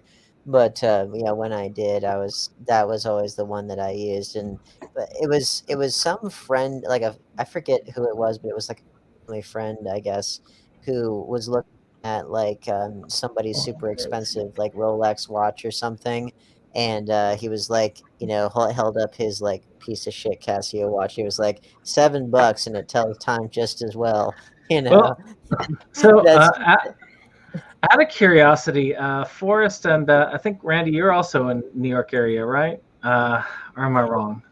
No, I am. Okay, so every time I see something about New York, they're selling fake Rolexes on the street. Now, I admit, when I last was in New York, and this is when I worked at the Helen Keller Institute on Long Island for a very brief stint, like a couple of months. I admit, I did actually run into a couple of those vendors, but do they still have the people selling the fake Rolexes? I actually have never seen that. They basically sell like on the street, like iPhone cases or like random toys and knickknacks. But I've never seen, like fake Rolexes. I've actually never seen that. It's evolved. Finally, it's evolved to the times. Yeah. Yeah, that's kind of a trope that's like 30 years, like from 30 years That's ago. more of like a movie thing, like a movie's idea of what New York is. I haven't been to the city since for at least 10 years. I haven't been for a decade. Oh, good. That's a positive there. Okay, but yeah, I have not been since that time. It's kind of, I need to go back to New York. It's an amazing place, and it's a beautiful city a lot of the time, at least to what I've seen of it. Yeah. But it sure seems like Chicago's reputation has sure gone downhill since the John Hughes days. I mean, you rarely see a movie. I mean, you don't. I mean, compared to when John Hughes was at the peak of his career, you don't see a lot of movies set, or even John Landis. You don't really see a lot of movies filmed set or filmed in Chicago now. I feel like that's how I feel. It seems like if you see fewer mainstream movies set or filmed in Chicago. The last he seemed to almost always set his stuff around Chicago or in Chicago, right? I'm not he's obviously a Chicago. I'm not counting the Dark Knight trilogy, even though they were filmed there. I was gonna say, well, like that was like the last thing that came to mind was, and not even all of the Dark Knight trilogy, because like Batman Begins was mostly on sound stages. The Dark Knight was definitely Chicago, and then Dark Knight Rises was partially Chicago, but also a lot of Pittsburgh. Actually, it was Dark Knight Rises was Pittsburgh and New York City. Yeah. But I think it was but point being, like, yeah, as far as things being set, like explicitly set in Chicago and filmed there and all that stuff, yeah, nowhere near as much as it was in the 80s. And I would assume it's partially because I think the city has kind of gone downhill since then. But also, I do kind of, I think Chicago does tend to have kind of limited slots for when certain productions can be there, and if people like have if they've booked it out or whatever, then it can be hard to get in there. I would assume other major cities perhaps it's the same way, but like I think Chicago is that way as well. Plus, then if it has a reputation for like rampant gang violence and stuff like that, then that'll scare people away like nothing. I've always wanted to go and just because I've always passed through Chicago, but I've never actually stayed in Chicago. And there are a lot of places in Chicago that I've always wanted to check out. And of course, the food, because the food is supposed to be amazing. I mean, the food I've had in New York City has been amazing. The food in Richmond can be amazing if you know where to go. It's when you go to a city, you really do hit that cultural epicenter when it comes to food and culture. You just gotta find where to go. And Chicago is definitely, I mean, it's not like Detroit. And even then, Detroit has its own. If you know where to go, there are some amazing things to go and see there. Cities have some amazing qualities to them that are unique to the world that I think that most people should check out, because it just it really is the culture of that state and what they're about. But of course, we should move on, I guess. But again, they do show that I do feel like this hotel stay that they had together, you could tell that they really kind of hit off something to where they were no longer PO'd at each other like they were, especially Steve Martin's character. There was definitely a moment where you could see them getting together. And before we go on with that, though, I will welcome Dave back with us. Sorry about that. So, Dave, glad that you're with us, and why don't we get your first impressions? Was this your first time watching Planes, Trains, and Automobiles? No, but it was probably my second to third time, because growing up, this was not one on my my parents' playlist birthday. So, not that John Candy wasn't in our household, but he was living there. All right. See, my thing is I don't like Steve Martin as an actor. I don't get his comedies, and I think most of it falls flat. So, but going into this, knowing that I've seen him before, I actually thought he was funny this time. So, and it's not normal for me to think that he is funny. So, Well, well, with that, we were actually closer to the end. But I wanted to get your first impressions of it. Did you like it when you first saw it? As far as no, because I didn't like Steve Martin, but I've grown to like some of his humor over time. And I think it helps that John Candy is in this movie for him. So, well, if it makes you feel better, Dave, I represented you in that way throughout. And I was there in the pro Steve Martin camp for the simple reason of I love the jerk and I love I love the jerk. I love the jerk too. But Roxanne and some let's see, there's a couple of others that he was just kind of a stinker in. So. Oh, we definitely need to be in a Steve Martin montage. Yeah, I will concur. Like their music going on. I concur that his movie choices haven't always been the best, aka like the remakes of Pink Panther and Cheaper by the Dozen and that kind of stuff. Which and you're in trouble when the best thing about Cheaper by the Dozen 2 is Carmen Electra like actually doing a pretty decent job in that. But it's like, wow, you're really. But Steve Martin does have some amazing gems. I mean, I love My Blue Heaven, which we need to cover one day because it's got. I mean, Rick Moranis and Steve Martin. It's an excellent pairing. And it was one I didn't even realize it was Steve Martin at the time because he had dyed his hair. But he can be an amazing actor. I just didn't enjoy him in this, but that was because the character annoyed me, not him per se, because he was just playing the character, and he played the character correctly.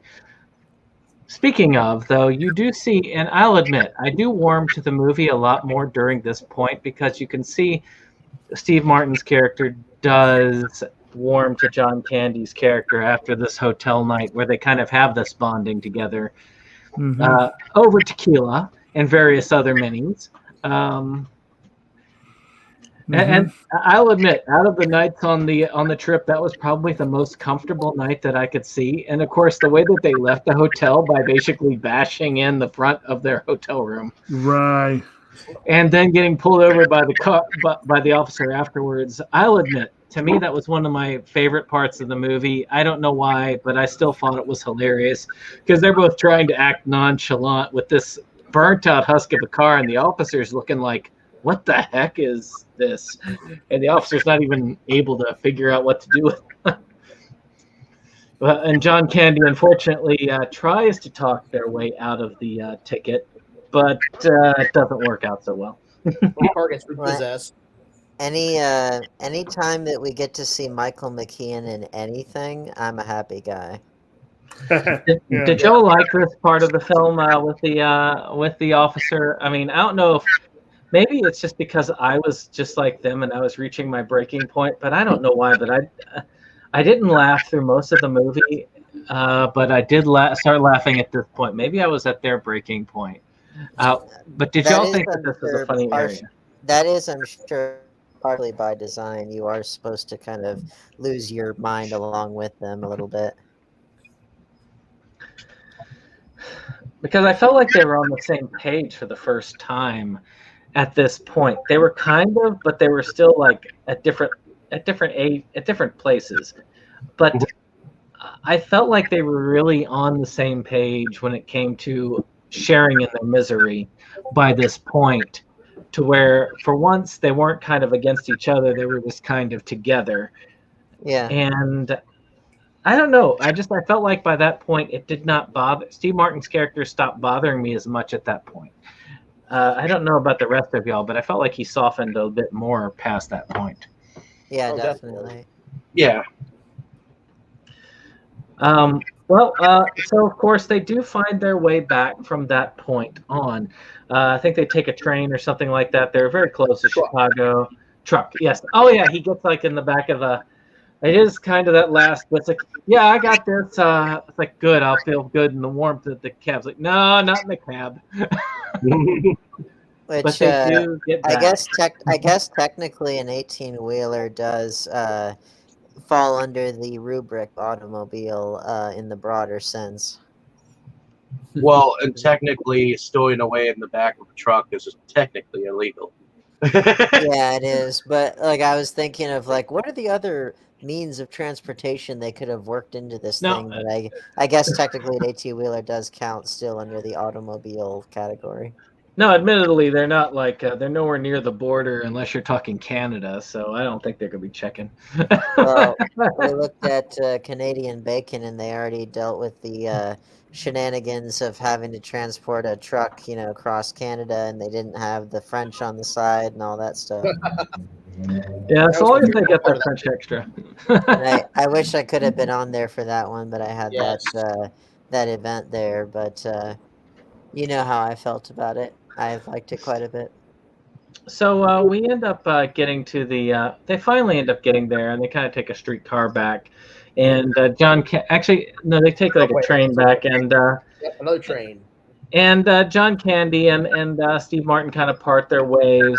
But as Steve Martin kind of gets to his home and he's seeing all this, he starts thinking back, and the pieces start to actually fall into place for him that John Candy really doesn't have any place to go back to, doesn't have anyone. And that is the touching part of the film, because he actually shows, yes, I can't let him do that. So he goes back and he gets him and he brings him back to spend Thanksgiving with his family. Probably the most redeeming piece of this film to me. But what did y'all think about that? I thought that was really touching, kind of realizing that, oh, he's been kind of homeless this whole time and just sort of drifting around the country. Hey, Yeah. he's got those savvy sales skills. I mean, shoot, he could sell those shower curtains to anybody. Right. And he did. Yeah, he did. Well, he has so many friends, yet he's so alone. It's so sad. And Neil Yeah. welcomes with open arms to his family.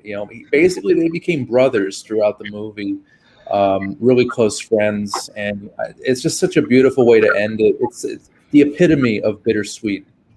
Yeah. Mhm. And my brain being the way it was, I kept expecting it to turn to like some stalker thriller where he was like planning this all along or some stuff like that. And I'm so glad that they didn't go that route. I like that he was just, this lovable guy who, as much as he gets on your nerves, he also is well-meaning, and he does just need a home. He needs love this holiday season and all that corny Hallmark shit. But it's like I felt like they earned that ending, and you didn't necessarily think it would, but they did, and it was awesome. And in a way, it parallels our cover of Unico, because we look at that and there is kind of a saccharine ending to that second Unico movie, but it kind of earns it because there is a well-written backstory. You could see the character and how it goes. And this is one of the reasons why I say I don't really like this movie, but I do respect the writing. And I do feel like it was well-written and well portrayed. It was just really hard for me to watch, and it still is hard for me to watch. Yet I'm sure I will watch it again as time goes.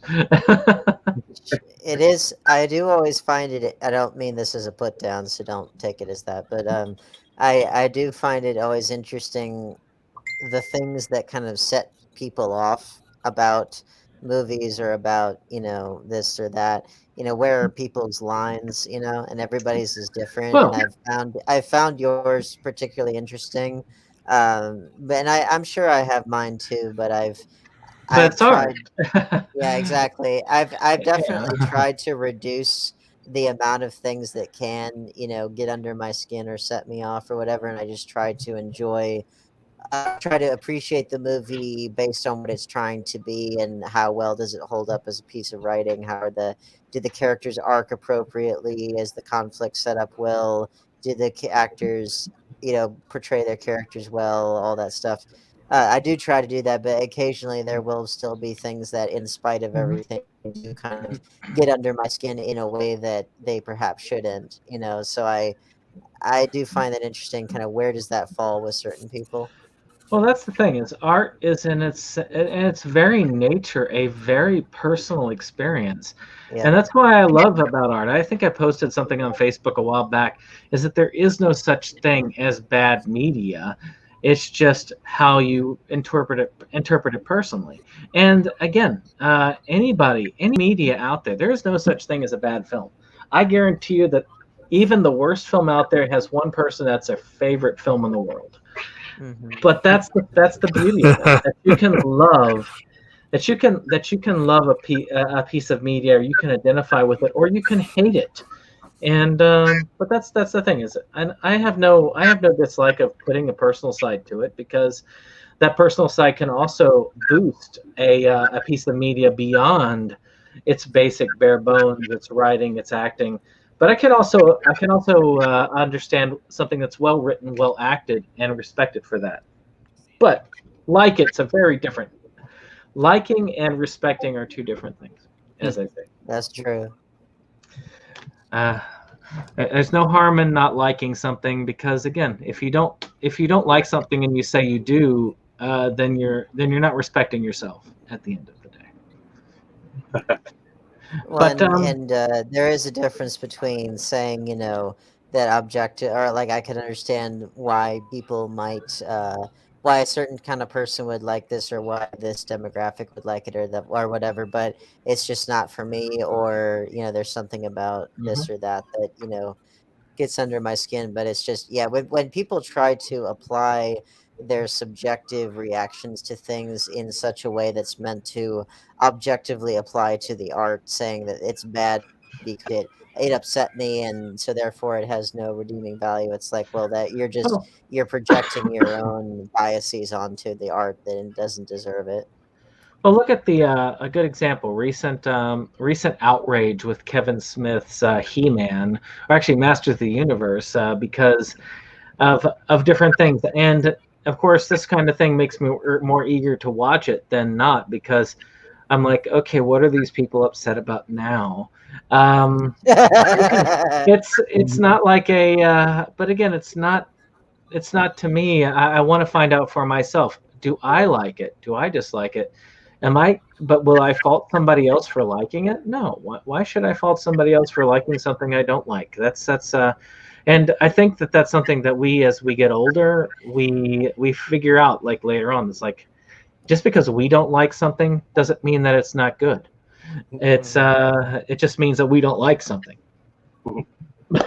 Yeah, I mean, that's why with any of my criticisms, I do try to distinguish very clearly between, do I think this is a problem with the work in terms of, like, script structure, the directing, the acting, the makeup isn't good, this or that. Do I is there something objectively poor about the work, or do I just personally not like it? Because those two things are totally different.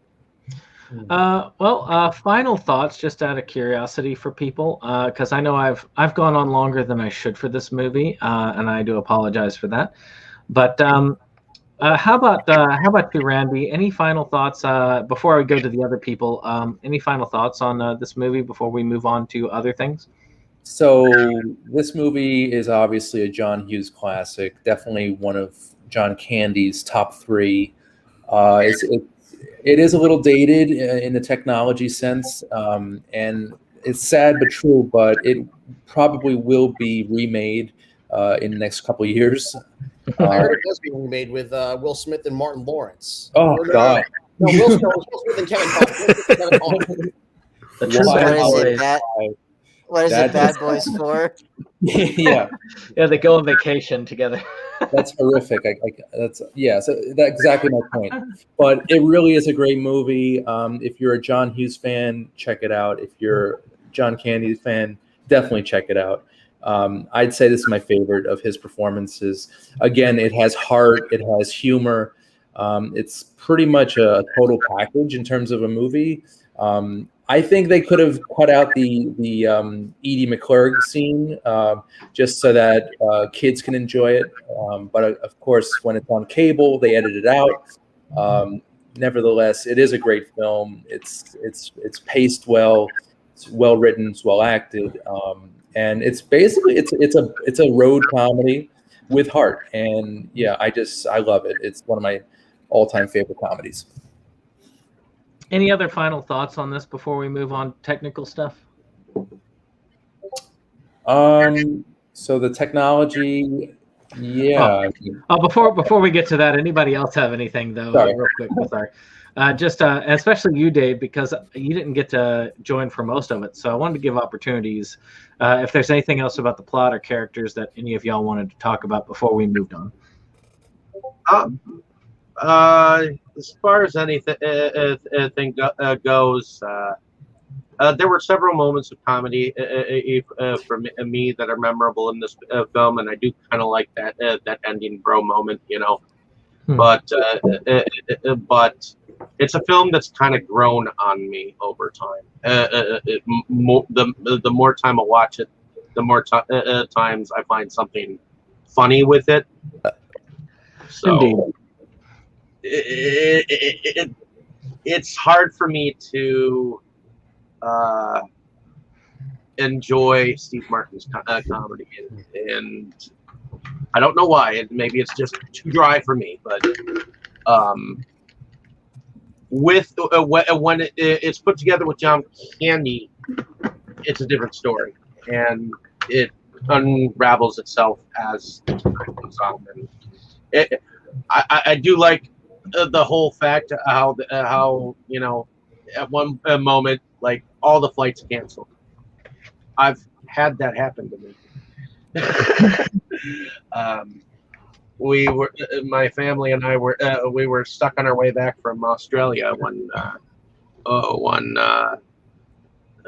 Christmas Eve. So. Oh yeah. But in any case, I don't think I have anything else to add. Anybody else before we move on to other things? No, this was a pretty standard see it. movie. Yeah. It was nice to revisit, but I don't really have a whole lot of input here. Well, why don't we I'm move? glad Sorry. I finally got to see it. It had been on my list for quite some time. It's actually excellent to have someone who's seen it for the first time. Yeah. Forrest? I have to agree with Randy, though. It's definitely I think it's definitely one of the best movies for both Hughes and Candy. Very, very heartfelt. I think it's maybe also it's also time. It's a timing thing. It's definitely very much, even though the technology is outdated, it's still very much a holiday movie that you watch around a holiday movie. Yeah, that does remind me Right. of the thing I was thinking of the most when I was rewatching this was how much I hate holiday travel. Right. Yeah, traveling around Thanksgiving is like Thanksgiving is actually the busiest travel time for America. Yeah. Yeah, that's one of the few advantages that I have over the holidays as time has gone on, is that the relatives come to me instead of me coming to the relatives. So when we move on to technical specs, we'll cover music after, but of course, technical specs isn't just about makeup and special effects, even though we did have a few things like the car on fire and so on, but also production design, settings, things like that. What did y'all think of the technical production, all of it overall? I kind of like the scene where they're riding on the back of that pickup truck and they're all their faces are frozen. And yes, pretty good makeup to make them look like they're freezing, literally freezing. And then of course the dog with his frozen face is very funny as well. But yeah, I think it's a pretty well made movie from that standpoint. I think obviously the car after it sets on fire was really well done. The fact that it was an actual working vehicle from what it looked like, yet it was still charred beyond recognition. So that was pretty funny too. And the whole part where they burst into the hotel room when they back in, that was actually also pretty well done in my opinion. Yeah. But they have such a varied amount of sets. You mean you have the trains, you have the bus, you have the plane, you have the airports. It is a lot of different settings. This film changes settings very much so. Also, at least four different cities. You know, New York, Chicago, St. Louis, Wichita, and everything in between. Yeah, sounds pretty expensive, actually. Yeah. I think nowadays it would be expensive to do all that filming in all those locations. Yeah, definitely. What about music? To me, I actually think John Hughes is an excellent candidate for Jacob's use of music in film. Usually, award. This one had its own original. Ray Charles mess around. That was fun. Yes. And they had some good original music in this. I mean, Although, I remember some of the stuff they did. I did want to smack John Candy's character during that scene because it's like, you're supposed to be driving. I know. Although I've had moments like that where I really wanted to just do that instead of driving. You know, but this movie unfortunately had a missed opportunity. From what I understand, they had commissioned Elton John to write an original song, and it was a impasse between his record company and the studio that scuttled the whole thing. And that could have been fun, but unfortunately, you know, it's got to make their money. There was also a pretty good score by Ira Newborn, who composed. Yes. Who also did Ferris Bueller, actually. Kind of, I think it was like weird electronic, very very tense music, especially in the scene where they're in the motel room and they see that there's only one bed. So the music in that scene is really perfect, very appropriate. Mm-hmm. Yeah. I would like to think with John Hughes, to me, his the films with use of music that shine the most. Of course, Ferris Bueller, of course. The twist and shout scene, definitely. And but the Breakfast Club also. It just I mean, come on, the bouncing skulls. I think it was all of that. The Don't You Forget About Me. Was, it just that was made by that film. And a movie that I think a song that this should have been up for original song in my book. I absolutely love that song, the original song that Mavis Staples did for Christmas Vacation. That was just that to me. That's one of the great holiday songs. That just I mean, so there's some good times. John Hughes has some amazing stuff when it comes to music, and if you think about it, John Hughes only directed 8 films in his time. Right. I talked about this, but I need to see Breakfast Club. But they were like all winners, though. But like that's the thing. Ones. Well, I mean, Curly Sue is hard to say, but with all of this, if you think about it, all of these different ones, you have romantic comedies like 16 Candles, She's Having a Baby, which was there. And then you've got other things like The Breakfast Club, which also dealt with teen angst. But then you have like straight out comedies like Weird Science and Uncle Buck, and of course this one. He was a very diverse director. I mean, yes, there were some tropes that were the same, but he covered a lot of amazing things. I mean, I was watching, like I said, I watched She's Having a Baby, and I watched Ferris Bueller again, and I watched She's Having a Baby, and what was that one that he did? Some Kind of Wonderful, which he wrote. It's amazing the variety that he could do comedy-wise. He could do straight-out comedies, but he could do romantic comedies, or he could do teen dramedies at the same time. It's an amazing. It was just amazing to see the variety that this man could cover. And he passed away at 59. So imagine how much more great work he had ahead of him. Mm-hmm. It is. I look at in his later years, though, he kind of phoned it in. I was gonna say, like, honestly, the worst thing that happened to John Hughes was actually Home Alone, just because he saw just what God. great business Home Alone did, and then just about every other thing that he did after that was kind of chasing the success of Home Alone in terms of slapstick stuff for kids and stuff. I mean, With the looking at his, with the notable exception of Made in Manhattan, but he didn't even write that under his own name. He wrote that under a pseudonym. I mean, if you look at it, like really, of course, yeah, he had that Made in Manhattan, and the last one that he wrote by himself was Reach the Rock, which I've never seen. But he wrote Home Alone 3, which is kind of something that you'd be ashamed to have your name to. But he did write. Some people would say flubber. But you could say that. I mean, Home Alone, Flubber. I mean, not Flubber. Beethoven. These things were quite amazing than the National Lampoon movies. It is kind of cool to visit John Hughes, and I hope that we do come back to him later on. Maybe we'll do a John Hughes month one day. Where we look at his written works and his directed works. And John Hughes, we visited him multiple times with John Candy this time, so it'll kind of it's kind of cool to see that. Yeah, and I grew up with Flubber, but then when I went back and I watched it when I was older, I was like, yeah, this really does not hold up at all. I like, and of course, the visual effects are pretty decent for 1997. I thought so too. And Danny Elfman did a pretty great score for that. Yeah, and like it's not without its elements, and I mean Robin Williams, I think did a good job in that, but it's just more so of like, relative to what everybody in the film is normally capable of, it really doesn't hold up, and it's also just something that's kind of clearly strictly for kids.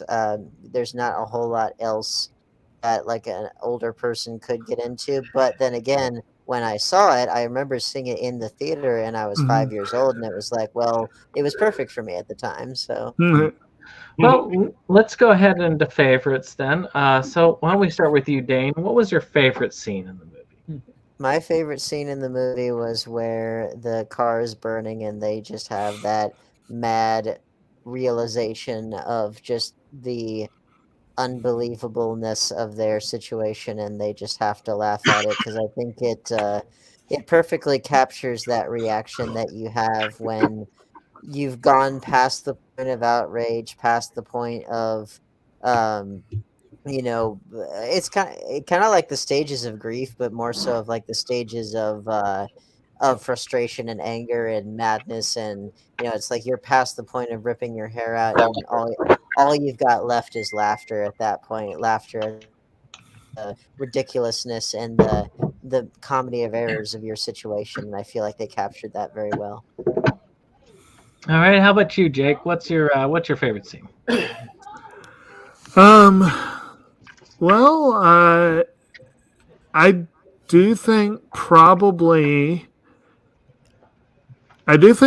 what I said before, like that one scene where, I mean, the second part of it. I mean, again, the whole part where Steve Martin was just completely unloading, where Neil is just being an absolute ass to Del. I didn't care for that, but again, Del's reaction to it, his response, I just really love that moment. I did think that was one of the better moments. I mean, this month, honestly, we have not necessarily hit that many of John Candy's best roles from an acting standpoint. I do think that this one had some of his best. I mean, they all had great moments. They were, especially Great Outdoors and Spaceballs had some iconic moments. But in terms of like actual acting, like actually really digging deep, and I feel like he was on a different level in this one than he was really on any of the other three. And yeah, what's that was a good moment. Why don't we do something else at the end of John Candy month? Jake, what's your favorite John Candy film? What's my favorite one? Yes. That's a well, okay. That's a tough one. Favorite. Well, here's the question. So, favorite overall movie or like favorite Right. performance of his, because like well, Favorite reason why is performance. because like Okay. well, because favorite overall movie off the top of my head, you know, might be like Spaceballs, but then Right. I think a role where he really shines, and I Best wish we could have performance. covered it. Yeah. Well, but a role where I think he does the best that comes to my mind, and I wish we could have covered it was Cool Runnings. You know, because that's Yeah. Yeah. when I Yeah. when I saw him in live action. Mhm. Because I mean, I'd We seen came the close. Rescuers. I had Yeah. seen the Rescuers Down Under before that, and that was a voice role of his. That's a but, classic too. But like Well- as far as like that was a comedy film, but it had a lot of drama and a lot of heart to it. He really pulled it off, and he was kind of the straight man of the group, and he could really do it. That's why I If say I I- think that if he had done Right. Barton Fink, I think that he could Yeah. have pulled off Barton Fink. I think that Right. people didn't really give him a lot of chances, but I think Yeah. that he had the acting chops to have pulled it off. And Well, it is sad to see that he died Right. so young, because I do think that he could have shown Right. so much more than what he did. If I had to say favorite film, it probably would be Spaceballs, just because I love it so much. But That'll be mine although too, that's yeah. Mine too. But if we're talking like favorite role by him, this is the one that's freshest in my mind. There are several that just aren't very fresh in my mind. Like if we talk straight dramatic roles, I have seen JFK, and I remember that he was good in it, but I don't remember that performance well. And I loved Cool Runnings when it came out. I remember it fondly, but I haven't seen it in years. So that's great. they're really not ones that I could compare fairly against this one. But I would definitely give him props. From what I remember, he definitely did dig deep for those roles and bring out something that was more than just the goofball comedy. And yeah, and this one definitely he did really well. So Dave, what was your favorite scene, and what's your favorite John Candy role? I have two favorite scenes from this film. The first is when Steve Martin, it's his time to take the shower, and there's shit all over the fucking room, and all he gets is a terry cloth. I'm sorry, but that is just fucking great. And he's just and he literally just takes the damn thing and sticks it on his back and shit. And then the part where John Candy is playing with the fucking electronic chair in the car, and he's just annoying the fuck out of Steve Martin by doing that. And by the time Steve Martin gets back into there, he's like, it's fucking broke, you know. And now were those kinds of seats new back then? No, they were actually. Well, you'd have to get a luxury car for they it. were Right. classic for that. I have to they've say been though out that for was quite some years by that time. that struck me as kind of a Looney Tunes moment. You know, you kind of think the seat was probably made by Acme. Yeah. No, because I've been in cars like that, and I'm sorry, but they went all over the place. Well, when Really? you had like Yeah. cars the first cars to electrify their windows and all that stuff, they tried to go to the hilt, but then they would break real easy. Yep. Mhm. And that's something that you didn't see a lot in the 80s. But if you had a car that did, it was usually either expensive or a weird off-brand like National Lampoon's Vacation, like that, something like that. Yeah. You said favorite film? The favorite role that John Candy has played. We're gonna go with the role. I would have to say favorite role, Uncle Buck. All right. Top favorite film would probably be The Great Outdoors. I'm sorry. Good role and good film. I need to watch my copy of Uncle Buck. So Randy, what was your favorite scene, and then of course favorite role, and why don't we add favorite movie for John Candy? Sure. So a scene that doesn't get a lot of love is probably the Manhattan foot chase between Neil and Kevin Bacon's character. I love this scene. And especially as a New Yorker, it really hits home because I love seeing stuff shot in Manhattan. And they just did a great job following these two guys trying to catch a cab. That's my favorite scene, or at least one of them. I really love this movie as a whole, but I think probably my favorite Candy performance is probably Uncle Buck as well. It's really good. What about favorite film for John Candy? Oh, maybe a tie between Spaceballs and Splash. Okay. Good one. And we've covered Splash and Spaceballs on this channel before. Yep. So if you like those, you should check it out. Now, Forrest, what would be your favorite scene, favorite Candy performance, and favorite Candy film? All right, favorite scene, the one that I've got in my avatar when they're on the wrong side of the highway and got the car stuck, driving through those two trucks, and Steve Martin seeing John Candy as the devil, laughing at him. Favorite role. Okay, favorite role. I would say this one as Del, and then favorite movie overall is Spaceballs. You know what's funny is that when you think about like roles like that with the devil, one role that sticks out with Billy Crystal is a Woody Allen film was like something. So I think it's like something about Harry, something like that. And Deconstructing Harry. Harry. I love the scene with the devil. Yeah, which is funny because it's a film that's forgettable for most things, but Woody Allen films tend to, on an artistic level, always fit well. And that, my God, that scene with the devil always sticks out to me. So, Dustin, what was your favorite scene? Favorite John Candy role? Forrest kind of nailed it already with that moment where he sees Candy as the devil. So I kind of feel like normally when somebody else picks my favorite scene, I try to pick something else, but I got nothing this time. So I just enjoyed that whole sequence where it just goes completely off the rails and it's flashing to them as skeletons.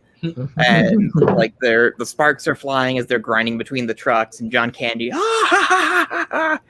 like, what is even happening right now? And then everything's okay. Let's see, you expanded on the scene. So what about a favorite John Candy role and a favorite John Candy movie? He's been in so many things, it's really hard to pick one. I mean, I like Uncle Buck, I like Spaceballs. I like Splash. As people were naming things, I was like, "Oh yeah, he was in that." And don't forget Clown House, his horror debut.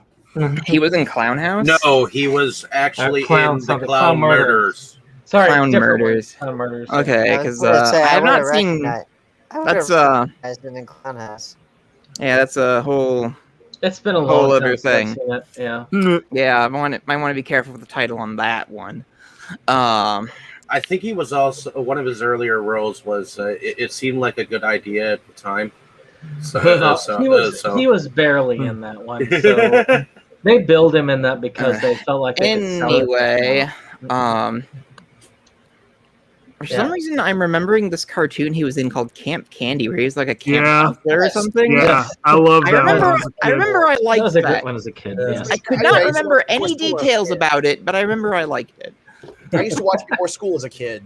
Yes. Very nostalgic. And my favorite movie with him in it, I think, would probably again have to be Spaceballs, because I mean it's just such a good parody. I mean you can't really top it. It's aged like wine. And if anything, I think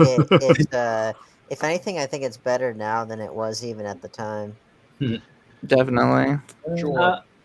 So, of course, if I was to look at favorite scenes, I love the scene where Steve Martin and John Candy are kind of bonding over the tequila, where he invites him into the room, because to me it just really does show a transition, especially in the film, where I stop hating the film and start looking at it as potentially funny.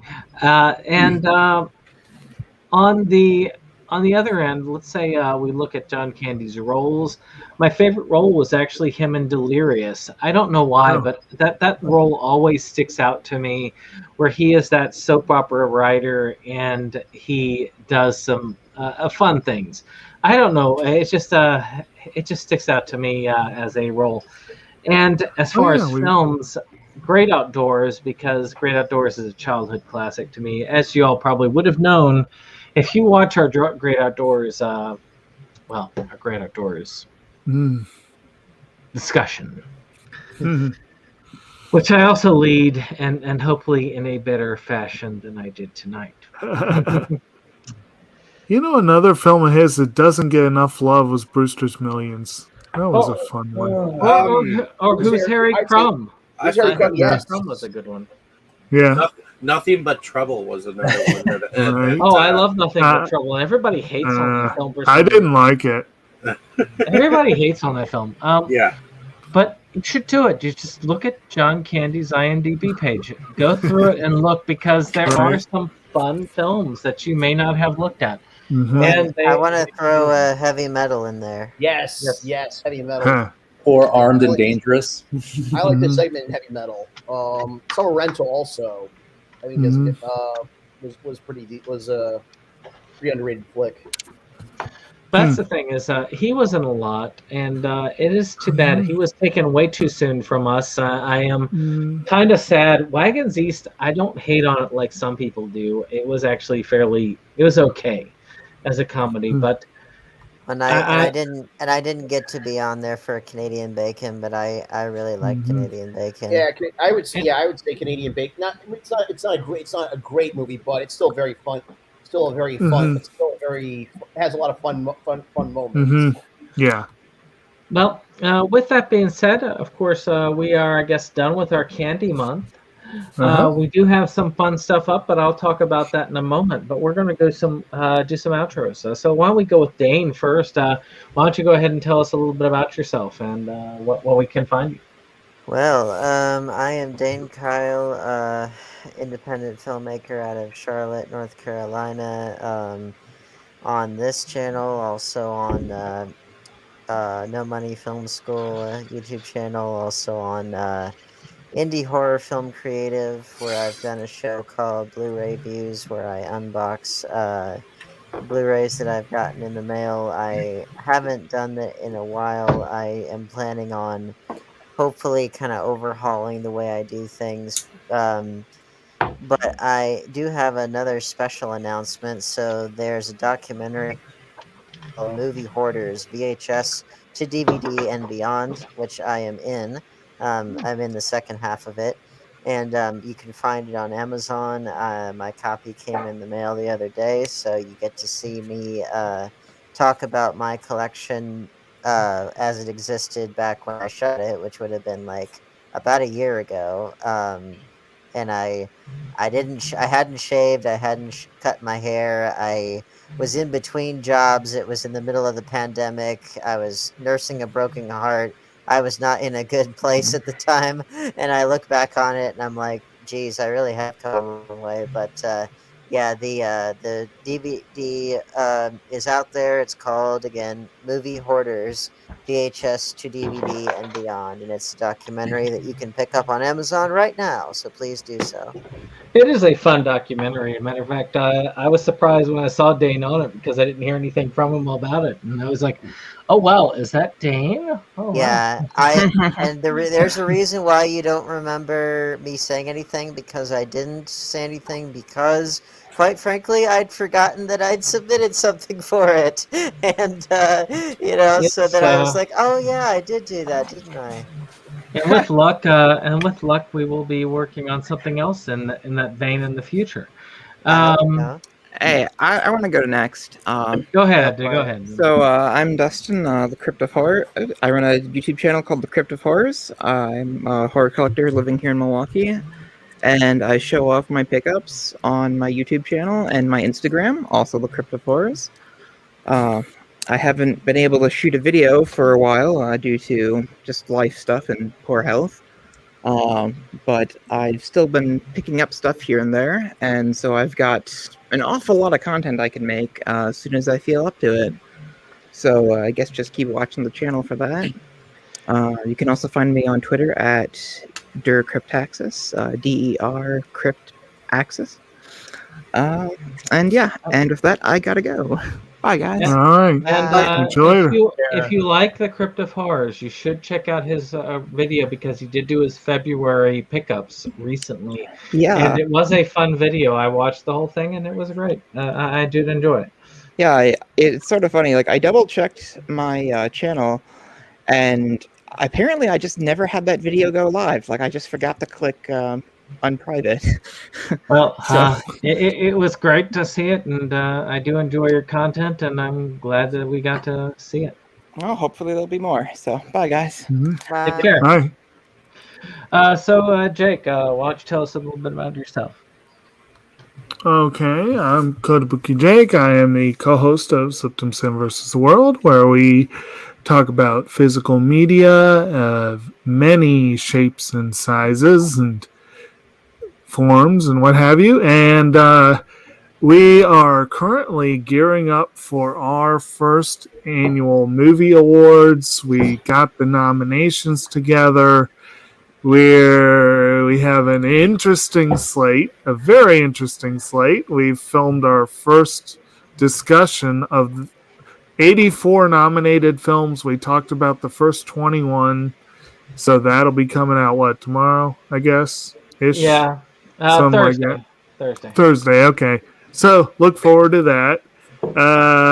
Meanwhile, I'm a movie collector, fan, viewer, what have you, here in Central Virginia, where when I'm not hanging out with these fine folks, I tend to be busy doing something. Indeed. You should be making a video log of your establishment of your business, because that would be something I'd be interested in. I would love to see how your business is flourishing from day one. I think that would be awesome. What business are you in? Oh, me? Yeah. Yes. I've started a nursery, or co-founded rather. That's right. Yep, he has some amazing ideas when it comes to locals for Virginia. I mean, nobody, in my opinion, is better suited to locals and local flora and fauna than Kotobukijake here. Yeah. So yeah, it's good times. Well, why don't we talk with Randy, our guest tonight? Why don't you tell us a little bit about yourself? Sure. But first, I just wanted to go back a bit to my favorite scene in the movie. There's a really quick moment where Steve Martin basically breakdances with a guy on the sidewalk, and I love that scene. It's burned in my memory. Anyway. I'm sorry, I totally missed you on that one. I do apologize. Well, why don't you tell us your favorite John Candy role in John Candy movie? Oh no. Well, I did say it's a tie between Spaceballs and Uncle Buck. But yeah, sorry. So you can find me on YouTube. That's where I have my weekly web series, Unger the Radar, Unger with a G. We do episodes where we review new films. We also do, I do interviews with notable talent. I just interviewed Courtney Gaines a few weeks ago, so that was a lot of fun. And also Forrest and I and others, we do feature-length commentaries every now and then for feature-length films, one of which was Planes, Trains, Automobiles, and that was a lot of fun. So you can catch my show on YouTube, Under the Radar, also on Manhattan Neighborhood Network every Monday at 11 a.m. Eastern. I know, as somebody who actually has sat there and listened to it after watching the film originally, that was a very entertaining and informative view. So you should check it out. Thank you.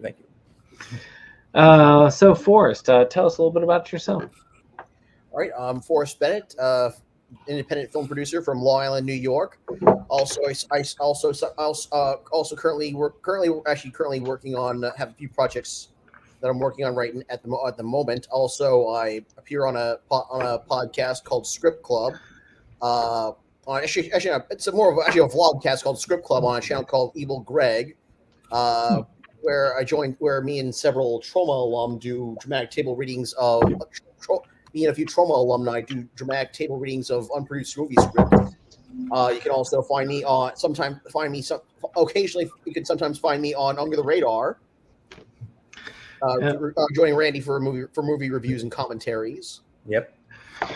You did an excellent job with this film, definitely. Now, of course, you have a lot of filming, but of course, I'm not going to reveal what you're filming for. But I do look forward to hearing more about that. You'll have to keep us in the loop. I will. Actually, next week, a movie that I produced, Camp Murder, is having its world premiere here on Long Island. I will be adding that to my collection as soon as it comes out in physical. So that will be a plus. Of course, I am SeptumSin, of course, SeptumSin versus the World. We cover physical media. We do a release slideshow every week, and we do pickup videos. Of course, those are regular. We did do an anime anticlimax episode recently, yesterday, called Unico, where we covered Unico, the Fantastical Adventures, and Unico, the Island of Magic, which were varied in its level of saccharine content. But it also shows that an anime that can be for children can also have elements for adults, which is a very different a very different way of they respect their children over there, whereas I don't know how they do over here. So you should check that out. But as Jake said, we are definitely gearing down on our movie awards, where we're calling it the Versus Movie Awards, and we are putting the channels that host it. Of course, this year we are hosting our movie awards and hoping that other channels will take our bait and host it in the following years. But of course, this year it will be SeptumSin versus Movie Awards. And we have our nominees out this year, and we're going to be covering every single one of those. We cover 21 nominees a week, so that if you want to actually vote for the nominees, and we hope to expand the voting pool as time goes on, so that we can have a varied thing. And we're going to have an amazing video award show come September. You should check it out. We will be doing that on Thursday. But I also help with SeptumSin. Help out with Inside Movies Galore, as we different types of movies. And next month we are going to be covering movies that have asylum-related movies, as per Jake's August in the Asylum. Indeed. So why don't I go ahead and let you know what's coming up. So of course at the end of the month we'll be covering 2 of the films, and we'll be covering the movies. Gosh, of course I'm going to forget it. Of course, I want to go ahead and take it one at a time. Of course, our first coming up next week is going to be One Flew Over Cuckoo's Nest, which... what did you just say? One Flew Over the Cuckoo's Nest, which is a Jack Nicholson classic. What you said. I was like, what kind of drug did he just drop? Which is a John Nicholson classic, and of course it was going to be the number one. You mean Jack Nicholson? Jack Nicholson classic. Wow. Which is going to be our number one pick. It's going to be awesome. And of course, we're going to be reverting to our old schedule with a pre-show and main show for Nightmare on Elm Street 2 and 3 for our 2 for our pre-show and 3 for our main show. And then we're going to cover Girl Interrupted, which is, of course, a lighthearted tale about 2 women in an asylum. It's about a girl who keeps getting interrupted. Come on. Yes. And of course, we will be covering our last 2, which Amadeus, which will be the last of the month, which is a